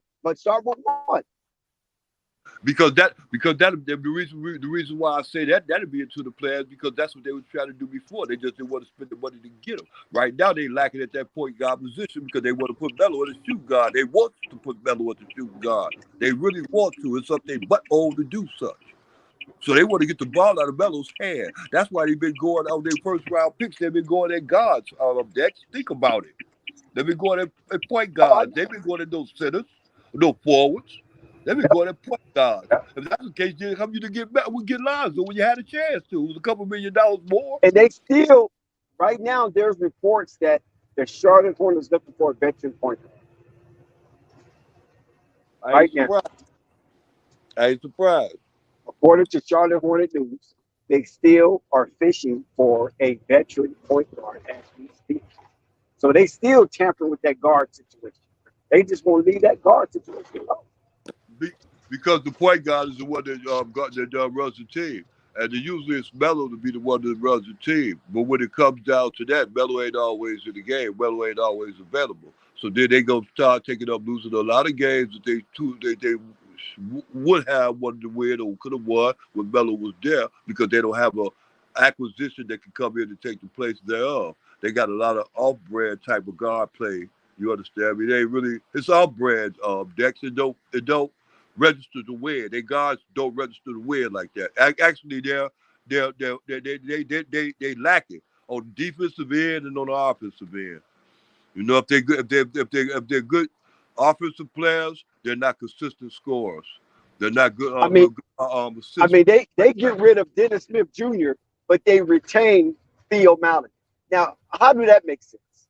Well, You know, okay, Dennis Smith Jr. really not a point guard. Book Knight really not a point guard. I don't know about that Theo guy. Is he a point guard for real? Because we well, already I know mean, Dennis he Smith, don't turn the we ball over. already That's know a good Dennis thing. Smith Jr. ain't no point guard. We know he played point guard, but he ain't no point guard. So I mean, what did they get rid of? They got rid of a guy that was playing out of position and wasn't being very successful with it after that. He really wasn't leading the team. He was a scorer. I think Dennis Smith Jr. did a fair job with all that went on with Charlotte and all the injuries. I think that other guy did better than he did. They got rid of him. That other guy, I can't remember his name though, but he was pretty Ish good. Smith, It's Smith, yeah, it's Smith, yeah, right. I think he was a better point guard than they had after Melo that they had on that team for the last 2 or 3 years. You know, like I said, they got a bunch of scoring guards, and then the scoring guards really ain't ball handlers. And they want to put them at like same way with what's his name, Rozier.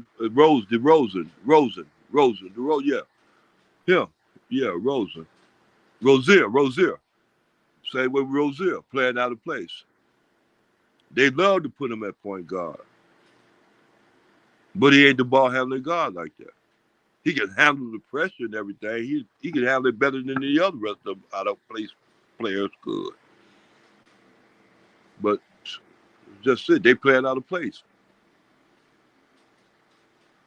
And they've been making that same mistake going after them type of players. Don't make sense. Until this time. He could have I said Michael Jordan couldn't have messed it up. Yeah, he could have messed it up. He could have messed it up. He couldn't have messed it up, though, Dex.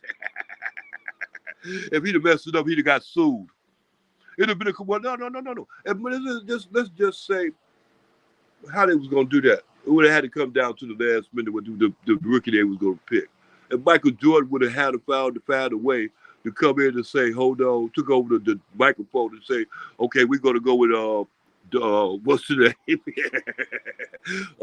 Scoop. He'd have had to break in on their telephone call to do that. That wasn't gonna happen.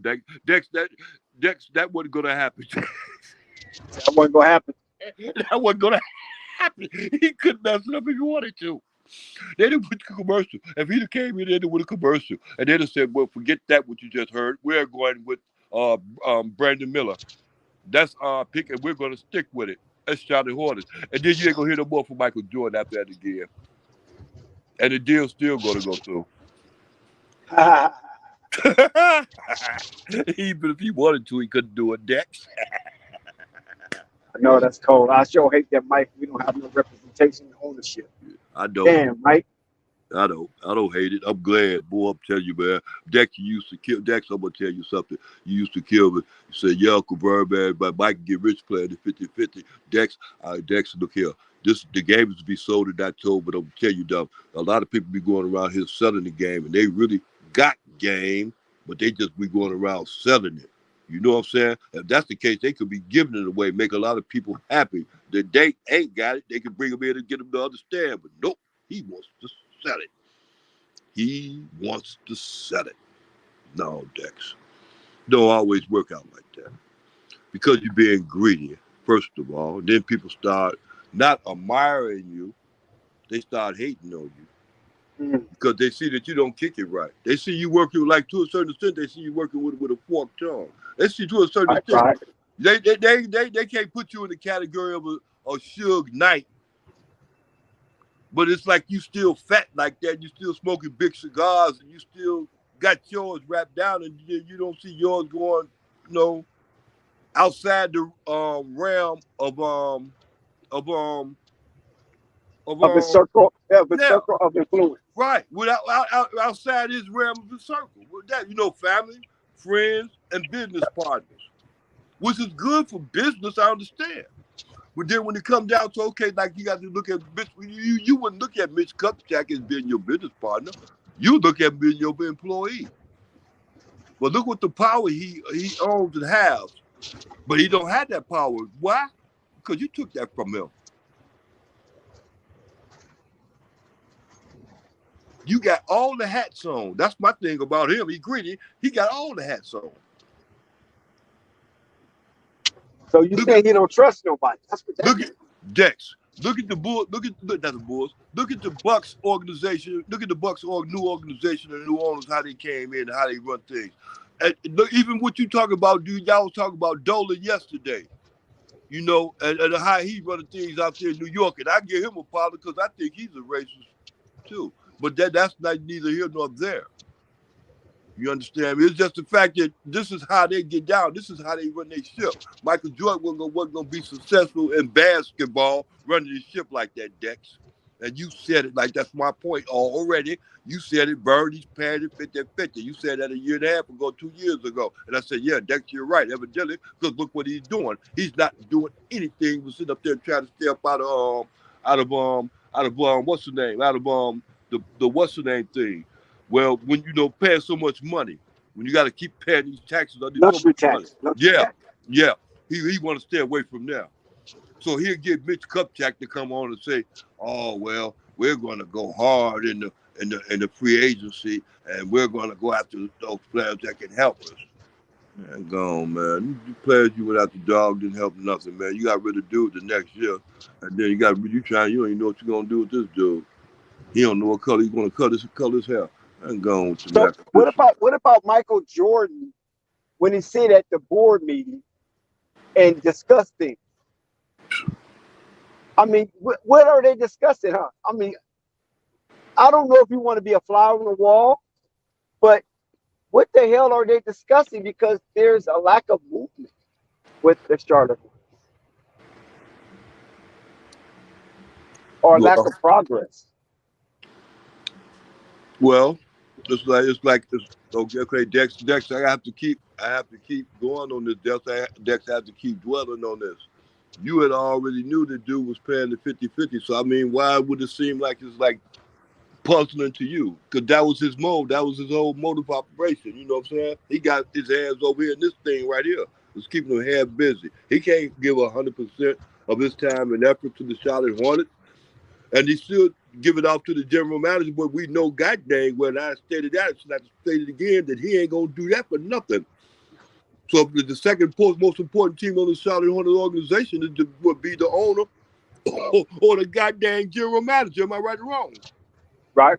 Okay, then when you take that power, when you take the power from the second man, then you got all the power. Then you making all the decisions. So forget what he say. He ain't what Mitch Kupchak was. And he just like Dex. Mr. Kupchak might not have that job in 2 years. He might not have it. He might not have After it this season. Yeah. Right. Exactly. I agree. I just say give him 2 years because he can try to prove himself. Yeah, he's auditioning for his next contract. Right. And this is the only, to be honest with you, this is the only time he got well, he ain't got 100% say so as far as anything else goes. He still got to follow go along with what they said. But I think they put more faith in his abilities to be a general manager than Michael Jordan ever did. Well, you got to look at it like this, Uncle Brian. Yeah. Mitch Kupchak is already enrolled into the Hall of Fame as an executive for, As an for ass what he kiss. did with the Lakers. So anything he's doing for Charlotte is What did he either what did he do with the icing on the Lakers? cake. Hey, wait, Dex, dude, I ain't gonna let you get past with that, Dex. Boy, I'm telling you, Dex. You know what he did with the Lakers, Dex? He put them down so far, Dex. It took him a while to get up out of that situation they was out of. When he left the Lakers, Dex, the Lakers was on their way down. He messed No, them up. yeah, no, He no, messed them Mitch. up. No. That's not true. Mitch didn't mess them up. Jim Buss messed them Okay, right. Okay, you right. You right. I apologize. You right. There you go, Dex. You right. I apologize. I apologize. up. See, because Jim Buss was trying to do the same shit that Mike was doing, trying to play the 50-50 game with the Lakers. Yeah. Because he made so much money selling hope. Did you hear what I said? Yeah, Southern Hope. Jim Buss made so much money selling hope. And that's why Jeannie had to get her ass back in there and ask Phil Jackson to even help her. All I'm saying? Yeah. Ask Jerry West, what can you do? I mean, for my father's sake, what can you do? Because my brother is running the Lakers into the ground. Yeah. And Mitch Kupchak, all he did was whatever Jim Buss said, that's what happens. Because Jim Buss was his boss.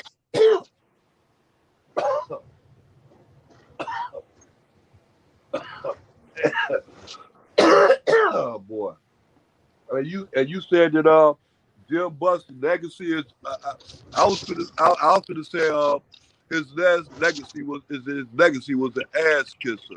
But I said that to Yeah, myself when you yeah, said I agree with that. I okay. agree with that. Yeah, I agree I with get that. you. I get you. I And can't then, but you know who helped him? Who helped him immensely? I'm talking Mitty. Who helped Mitty Kupchak immensely as a Laker family was Jerry West. When he spun the deal for Paul Gasol and that chick the Lakers sent over to Memphis made Mitch Kupchak a legend. But the underlying of that was Jerry West. That was his last favor to the Los Angeles Lakers after he was pushed out for Phil Jackson. okay. Oh yeah. Okay. Yeah, and I remember that situation too. I don't know why I was glad that Jerry West was gone, but I was glad that he was gone, and I was glad that Phil Jackson was able to pick up the Rams. And I was happy about the relationship. I was even cool with the relationship. I'm telling you, Dex, it was all right with me. I loved that change that was going on there, just because the main thing she got to get that power back with the organization, with the team, on her business end, and also to deal with that situation with her brother, and because he was on a different level. Yeah, he was on a different level. He was really Yeah, he's a he's back to old days. he's a he's a socialite. Yeah, That's what Jim Buss is. He's a socialite. You can catch him at a casino at any given time pulling up in a Rolls Royce. oh yeah. Yeah. That's L.A. I'm telling you, boys. One thing about L.A. L.A. is different than any other place in the world, Dex. To be honest with you, even with Miami is just so breathtaking and everything like that. But L.A. is a different animal. Yeah, L.A. is a different animal. This is Well, yeah, LA wealth is more spread out than Miami's. yeah, Miami's wealth is only in kind of a certain section, like Biscayne, North Miami, South Beach, you know, yeah, and that's about it. Outside of that, you got farmland and all kind of shit. right. Still riding horses.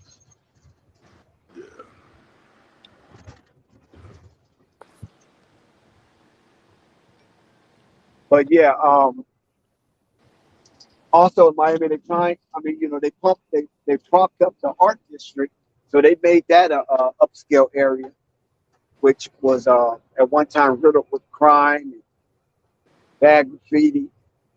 And across the tracks of the art district, you had Overtown. And, that was a staple for the first 40 years.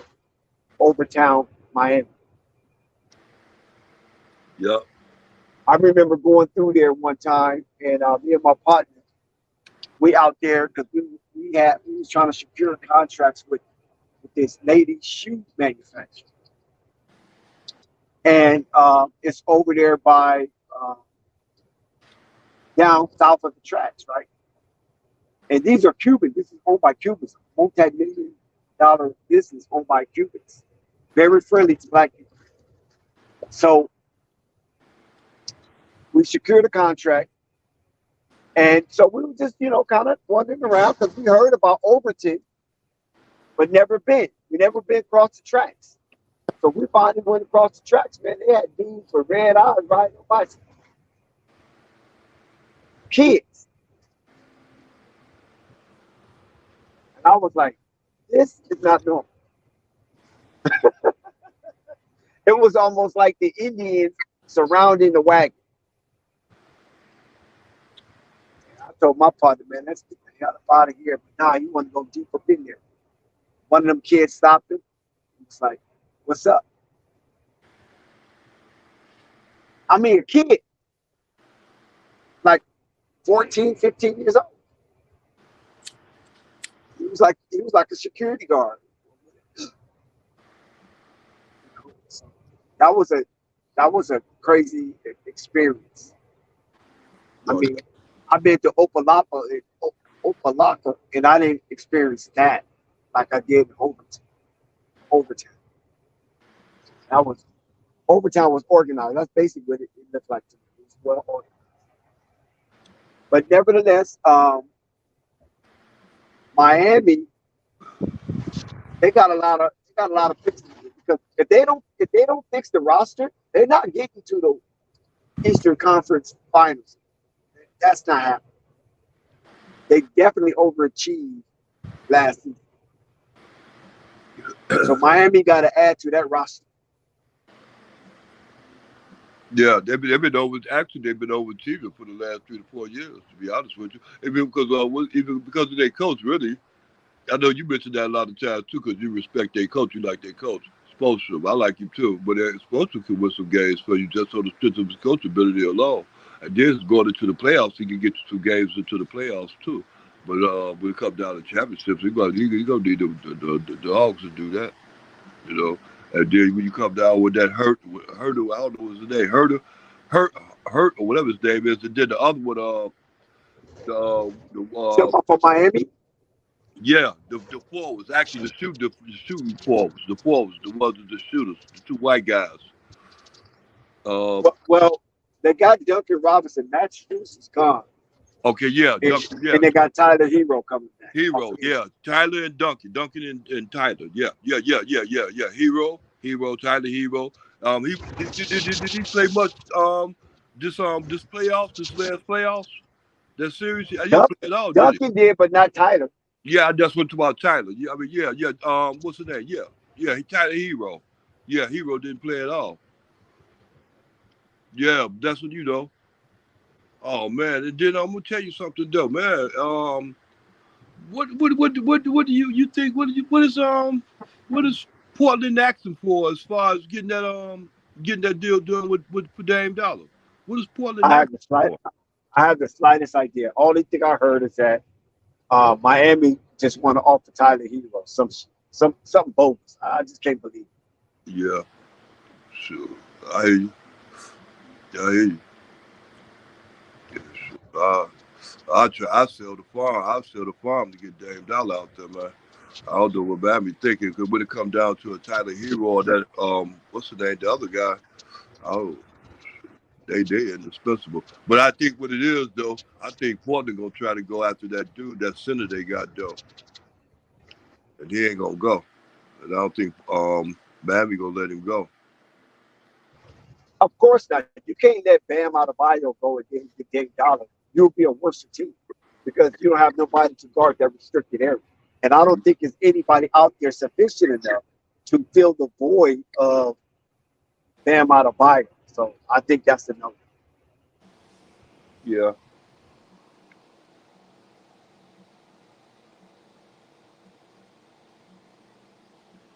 I agree with you. I agree with you. And Portland could pull that one off their trying, though, wouldn't it? That'll help them real good. Matter of fact, man, Portland, if they can pull, if Portland just pull up there and pull that trade and pull the trade off and get what's the name? That center they got, what's the name? Nurkic? Yeah. Yeah, they got Nurkic, Yeah. but Yeah. I don't know what they really want to do with him. I think I really Portland don't need is. it. I really don't need But it. I don't think Nurkic want out. I think Nurkic want to stay there. I think he's cool. I know, but when remember when you're under contract, anything can be moved. But if Portland need to make you, I'm gonna tell you something else. I'm glad I mentioned that. You mentioned that too. Portland need to make changes. It ain't just that point guard situation. That Nurkic situation ain't really working out with Portland out there. He's not a real protector. Actually, he wants the ball a bit too much, and he's not always down on the offensive part. And he's not a hustler to go after the ball a lot neither. He lacks in that department on the what's the name on the defensive side and on the offensive side out there in Portland. He's to a certain extent he's a problem. You know what I'm saying? Because his defensive game ain't nowhere near all that, and he's not a real protector at all. So to a certain extent, he's a Bam Adebayo, and he don't even work the boards like that. I'd rather have Bam than have him. I understand that. I'm just saying he's getting paid a lot of. You're not going to pry Bam away from Miami. Not no time soon. No. I agree. I agree with that. Be a but fool you know to what? Portland did give Jeremy Grant his bread, $160 million. So he stayed. You know what I mean? Jeremy said, "Shit, fuck all that bullshit. I'm staying. Sign me up. I don't care who y'all draft at number 3." Yeah. Hey, but the thing about that is too, you know, Portland did that because they had to, because they had no other choice. They couldn't afford to let him go. I think that sent the message to Dame that they was willing to retain within house a veteran that was all-star worthy. Because I think Jeremy Grant did make one all-star in his career. Yeah. So that was one building block towards moving Portland into serious, competitive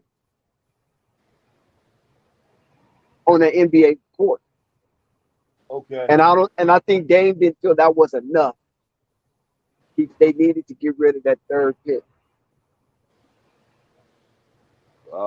Yeah, I agree. They sure didn't either, did they? So listen, I'm relentless on my position that was a slap in Dame's face, or they spit in his eye when they drafted Scooter. Despite Dame being against drafting that to bring it in-house, Dame wanted that number 3 pick to be traded off with other assets to secure veteran talent. Which would have been a good idea because Portland had enough young players in order to put the veterans with that to be a good remedy. But what talent? To the playoffs. But what talent were they trying to secure? Do you think it was Zion Williamson? You think that was one of the talents that Dame Dollar wanted in-house in Portland? Because when this is only conjecture, it's speculative, nothing substantial. Because Zion spent the majority of his rehab up in Portland, Oregon. Okay. So by him being up in Portland, Oregon, that much, Dame Dollar is a Nike guy, right? Is he a Nike guy?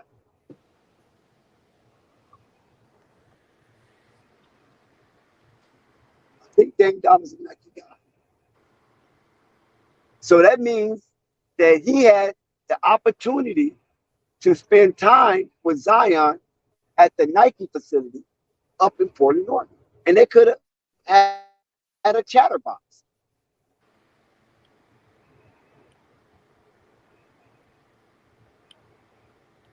So that's why I feel Dame was irate when they finally drafted the number 3 overall in the first round.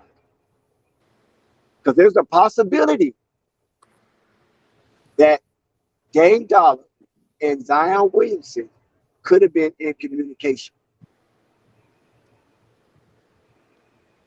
Now, once everything was said and done with the Scoot Henderson thing, Zion came out publicly and stated that he's good, he's ready to play, and hopefully he can be a help with his New Orleans Pelicans teammates on the floor.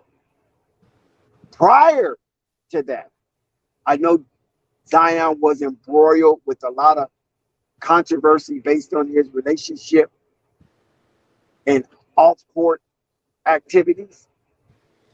But prior to that, Zion was silent until he made that one statement that I'm not coming back until I'm Zion, until I feel like I'm Zion. So there was a protracted period of time that Zion was quiet and subdued in his rehab up there at the Nike facility in Portland, Oregon. And if they have any ties to Nike, most likely they could have met up there and talked about it. Because Dame was out for a long, protracted period as well. So there was ample opportunity for these two to talk amongst each other because this is what they do. This is what they do. And Zion did mention he was in communication with some OGs in the basketball team. He said that. And according to Zion, Dame Lillard is an OG.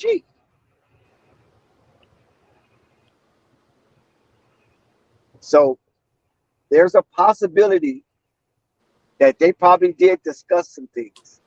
And since Portland dismissed Dame's ambition to secure better talent, Zion came out and spoke officially on behalf of being a member of the New Orleans Pelicans. Yeah. Hey, hit that link. Can you hit the link, Jax? Flight got the link. Flight, drop the link. I can go get the link, but I'll have to leave the stream. So if you want me to go get the link, then just hold it down until I come back. All right, then. If you want to do that, So- then you good. Yeah, so discuss what I just was talking about. How you feel about what I'm saying, that there could be a possible sneaky link between Zion and Dame. But once they drafted Scoop, all that became naught. Yeah, Dottie boy, you're right.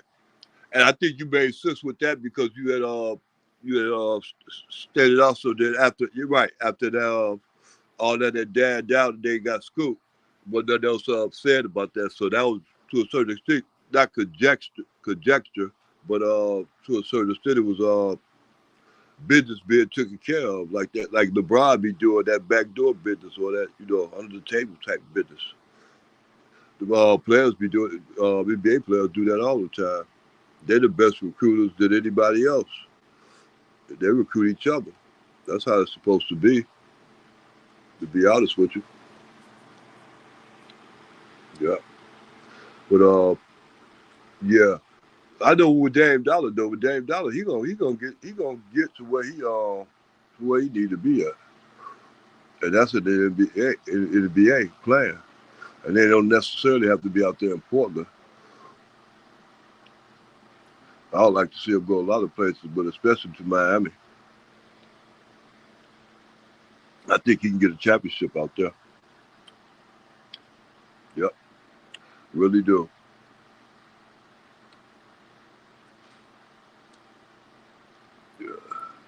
Yeah, yeah. I can see you got the okay. You got it there now. Yeah, but yeah, I would like to see I'd like to see Dame Dollar out there in Miami. I don't think that Portland was going to ever have the chance to get no what's the name, Zion Williamson. I don't think that ever would have happened.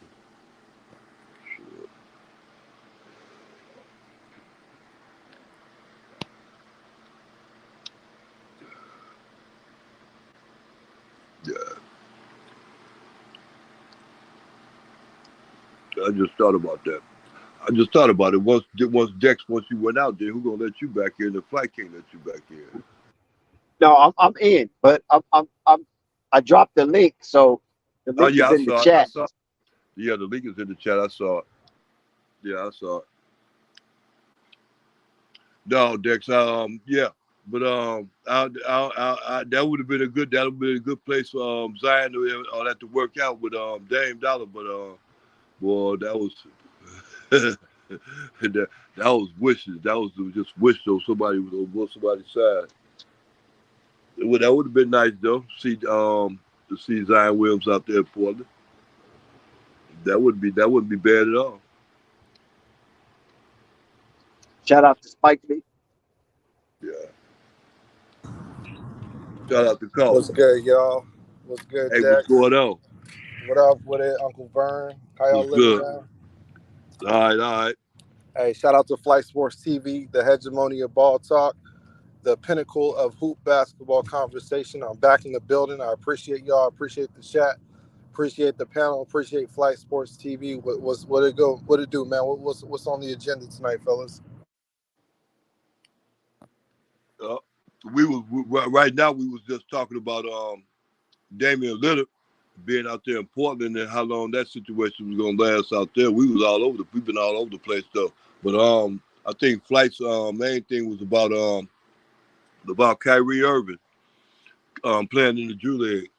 Yeah, Kyrie Irving came to the Drew League the other day and turned it out. Flight was saying.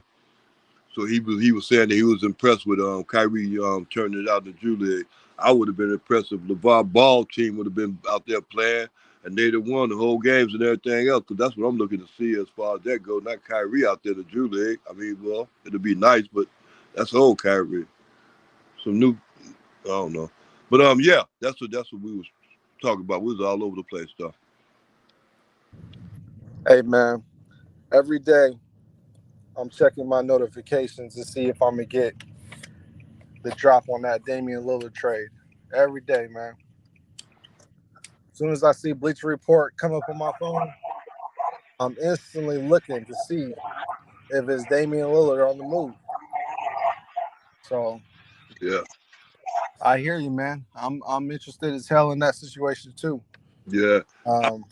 I can see the trade coming. I actually do see the trade coming because I know he got to get up out of it. I know they got to do something with him. I know they got to do something, but I don't see them selling for less, man. It comes down to a point. They gonna settle for less because they know he want to go, so they can't sit up there and just sweat Miami for everything that they got or willing to come up and go get. So they can't sit up there and play the tough guy role. They want to hurry up to get things going because it's coming down to training camp.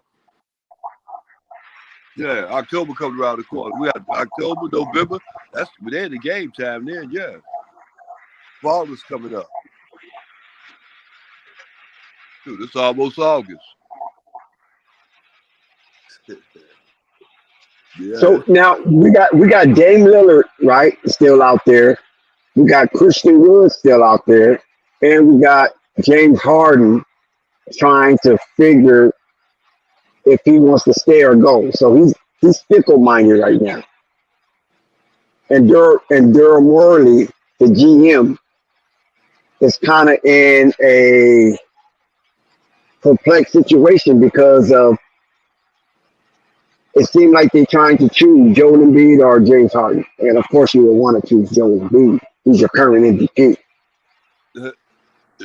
First, uh, you can let me say this right fast though, Dex. It ain't no choice between Embiid and Harden. Oh, Harden know better than that himself anyway. What's going on with Harden is this. What's going on with Harden is this. He ain't happy to a certain extent because of the situation out there. He wish it was better, but it ain't better. And he ain't stepping up to what he's supposed to be doing. So that's why he's lacking. And he can't just blame it off on somebody else too because MB got a big name out there. So he goes with that name thing again. You can't go against that big name and you ain't gonna have the ball in your hands all the time thinking you're gonna be doing your own thing. You ain't gonna do that out there in Philadelphia. Now we're on the team with MB. So you have to do what he really to a certain extent wants to be done. And if you want to blame it on somebody, he'll blame it on Harden or anybody else he wants to. Because he got the power to do that. And he got the game to do it. Harden ain't got that kind of game. Harden got that kind of game when he's a score all the points in the world and everybody got to be happy. But he can't do that in Philadelphia. Why? Because he can't do it in Philadelphia? Because he ain't getting them kind of shots and he ain't got that kind of game. So basically, you're saying Harden should take a step back and then let the cards or the dominoes fall as they may. Yep, and because of the fact that it ain't really, to a certain extent, it ain't really hard to just his problem. That other guy, what's his name, Maxey? Yes. Yeah, he's the problem. And he's a good problem. I like that young man, but he's the problem, Deck. He's Harden's problem. So do you think Philly have what it takes to get past the second round? Because they was up on Boston 3-2 with two opportunities to close out that series to play the Miami Heat for the Eastern Conference Championship. And they failed once again under Doc Rivers. Pressure busted pipe. So you think now under Nick Nurse that Philly is in a better situation today than it was yesterday? I think so. Because of the fact of this, that they got a new coach, so and Nick Nurse been around when he was out there in Canada. So he been around, so he know the NBA, he know everything about the NBA, and they got a new coach. That means they got a new change of the system within the Philadelphia organization. They ain't the same one as Doc Rivers had and everything else. So he's not going to go alone and float the same ship the way Doc Rivers was. Nor did he have to do it with what's his name, with Harden. They keep Harden. They just make Harden more team oriented than be his own go out there and do everything like that because he's not doing it within the team organization. We're not doing it within not their standards. We're doing it within the plan.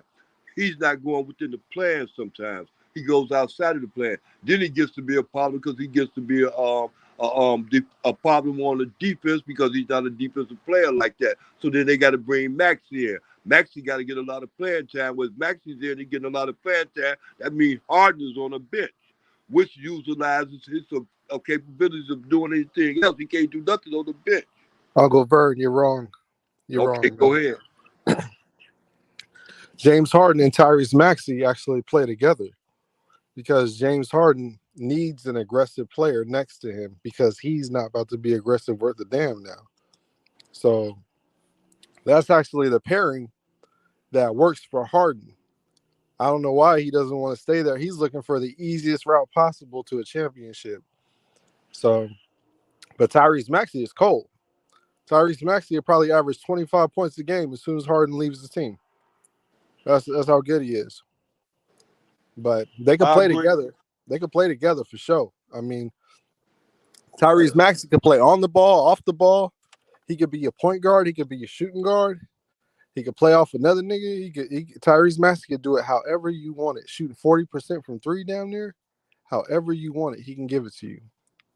As Joel Embiid and James Harden, that ain't worth a damn. You know, they put up these gaudy numbers because they play a certain way. But once the playoffs come, you know, they ain't worth their weight at all.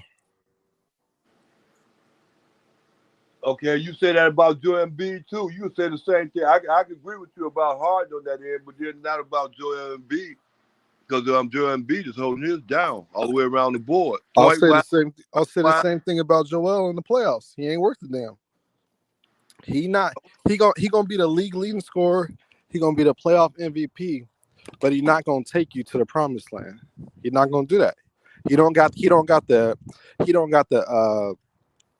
what is it? He doesn't have the mentality. He doesn't have the what is it? The conditioning. All right. He doesn't have the dog in him. He doesn't have the dominance in his mind. He just doesn't have it. He's not gonna do it. He's not gonna do it. He's gonna throw his teammates under the bus. And now he looking for an out too. I know you heard his comments he just dropped, talking about he want to win a championship, whether it's in Philly or somewhere else. Well, damn, Joel. You just dropped a bomb. That makes sense because Philadelphia ain't really a good destination spot for the NBA player anyway, to be honest with you.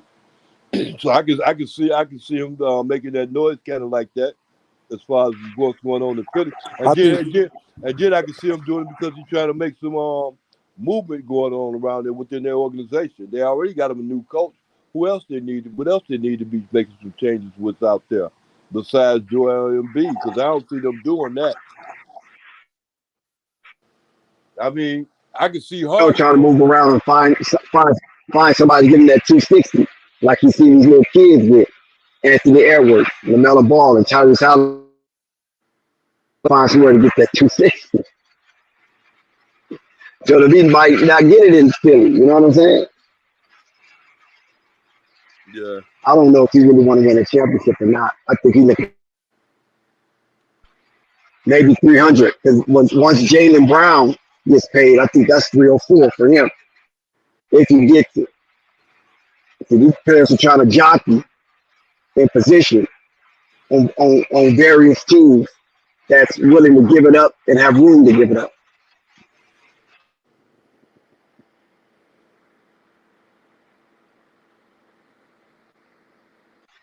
What y'all think about that?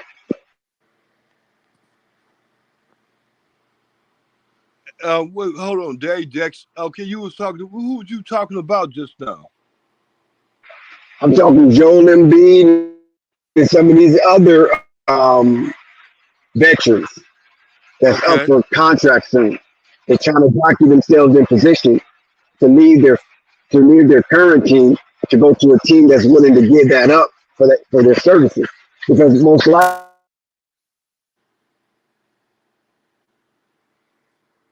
You're breaking up, Dex.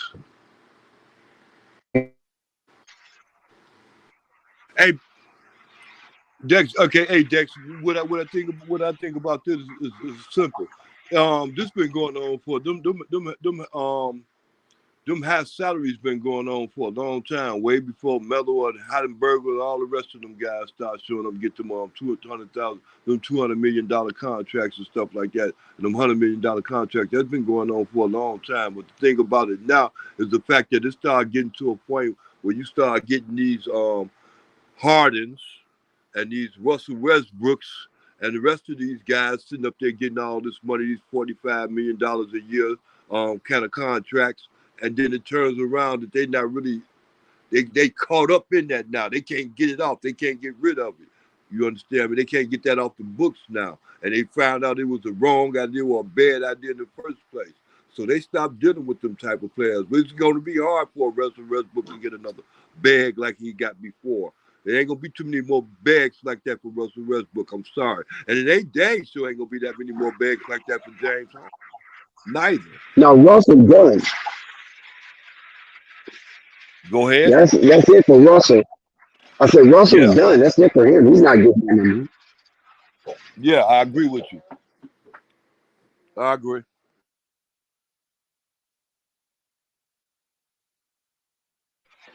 And I think James Harden, he's done. He's not getting that no more. There's new faces now, and the fan base want to see these new young guys show and prove that they're capable of holding down the fort. Yeah, I agree. I agree. Yeah, I agree with you. Them days are over with. Yeah, I'm glad they're gone anyway. Yeah, what you think about that, Spike?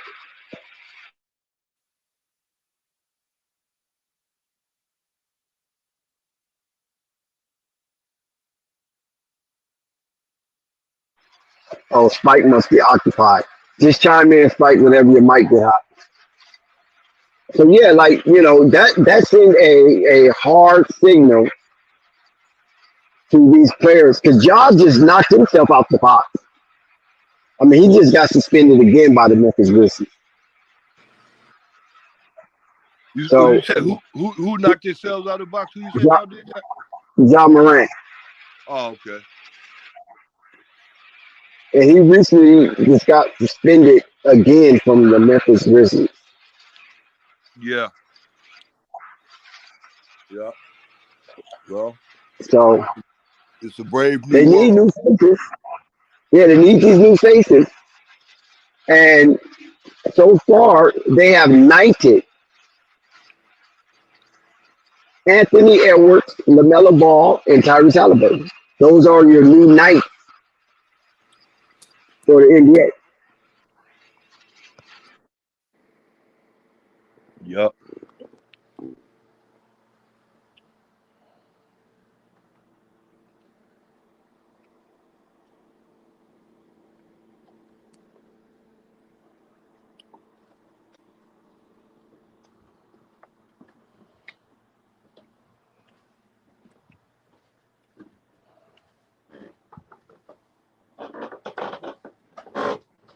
We appreciate you. Couldn't do it without you. But we like for you to hit that like button, hit that subscribe button, and hit that notification bell so you won't miss one iota of an exuberant experience. We appreciate all of the first responders. We appreciate those that's in the military that's holding down the fort to keep America afloat and to be non-invasive and holding up the borders in the seas. Shout out to all the military people that's doing the right thing, and shout out to everybody else that's night riding the Flight Sports TV.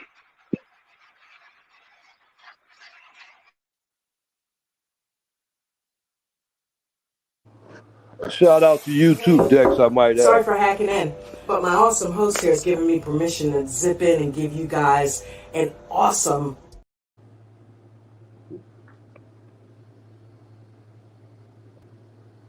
Okay.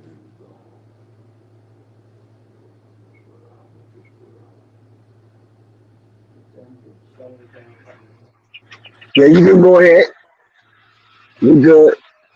We just had a little commercial break.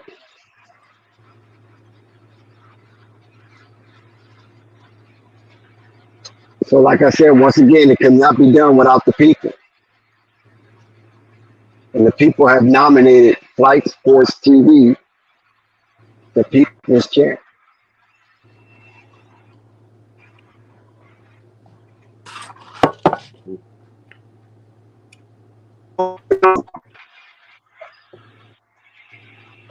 So, Uncle Vern, what have you seen in the NBA landscape that piqued your interest?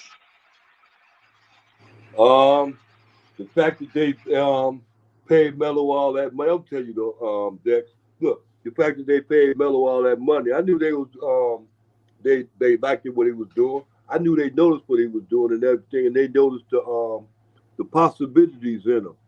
But when they did that, you know what I'm saying? They put that they put their name to how they feel about him. They didn't have no problems. And did they making changes for him too? I'm telling you, Dex, Charlotte wasn't one of the teams I wanted to watch all the time because of the way I didn't like what was going on out there in Charlotte, Dex. I can start watching them now and got some hope for them now because I think it's going to be a change out there. I'm Charlotte is my dark horse, Dex. I can see them making the playoffs with no problem. That's my dark horse, and the only reason they are is because they got rid of that big gorilla in the room.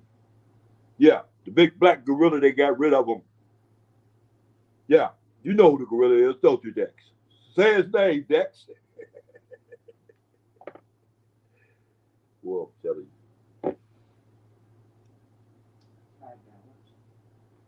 You say who? Oh, that's what it is. Okay.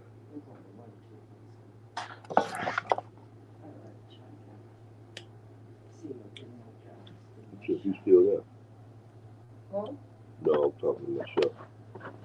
I'm sure Dex still on. I was just talking to him a minute ago.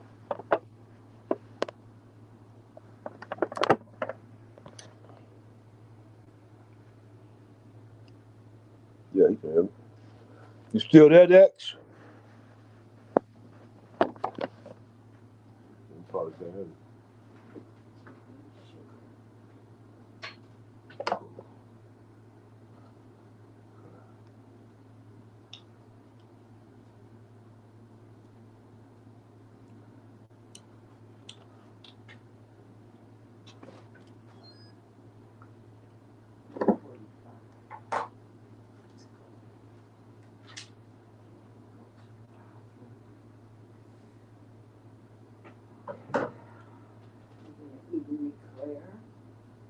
Who you?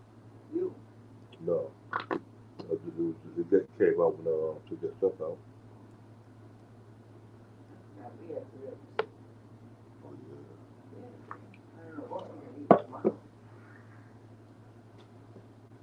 Ribs, baby. Jimmy wants a one-day fried chicken, but I should be all right to go one day. I don't know when he's leaving.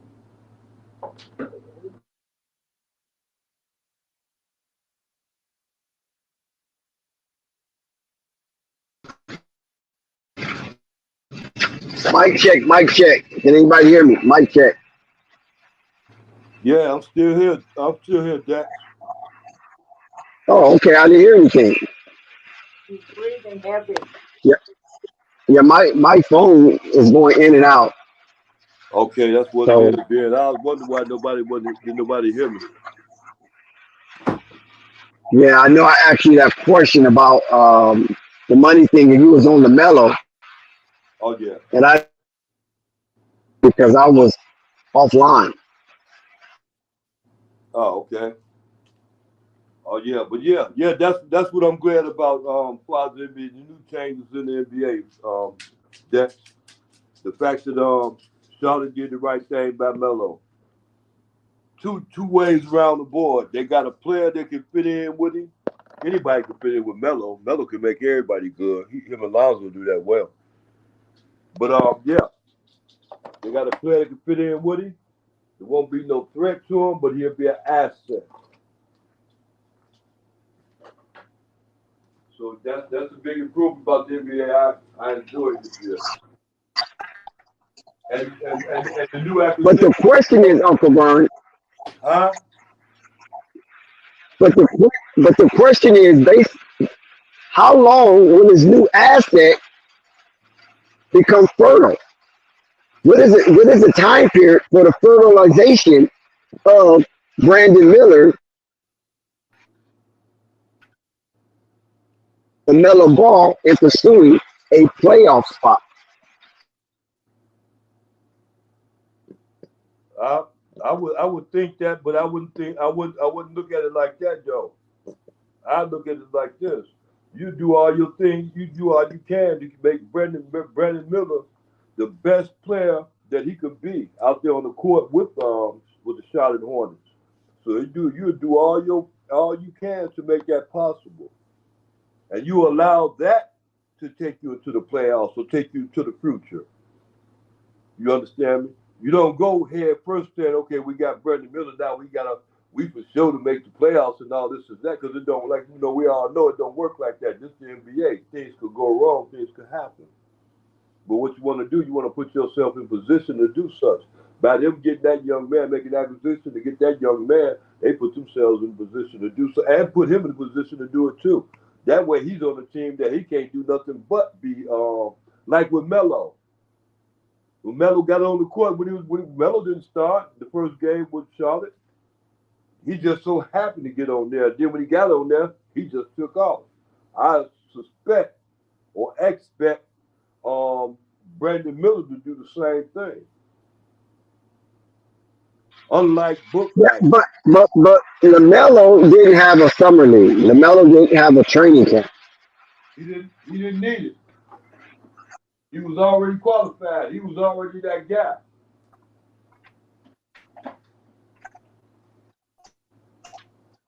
No, you don't.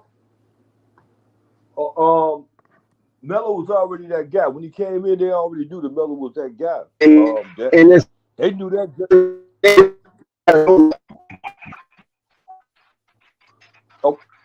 Okay, you coming in and out, Dex. But they already knew that Melo was that guy. Just like when Michael Jordan they came to the league. All the Bulls players that knew Michael Jordan was that guy. It was because of the fact they couldn't stop him. They knew it first. They knew it first when Melo got to Charlotte Hornets. He is that guy. They knew it already. So it wasn't like he had to beat out nobody for no spot or nothing. All he had to do was get on the court. After he got on the court, it was a done deal. They couldn't get him up off the court. So yeah, I think Brandon Miller's that guy, Dex. I think once he get in and get acclimated, that's the name, acclimated. Yeah, I think he's gonna show that he's a. So basically, what you salute to you, Andrew Gutierrez. So basically, what you're saying is that you don't have no problem with Brandon Miller fermenting on the bench. Then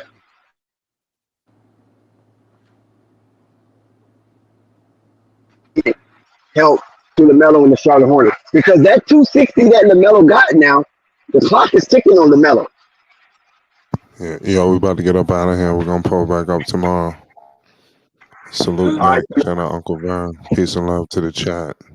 Flight Sports TV, man. That's my dude. I rolls with him. You heard what the man said. It's Flight Sports TV.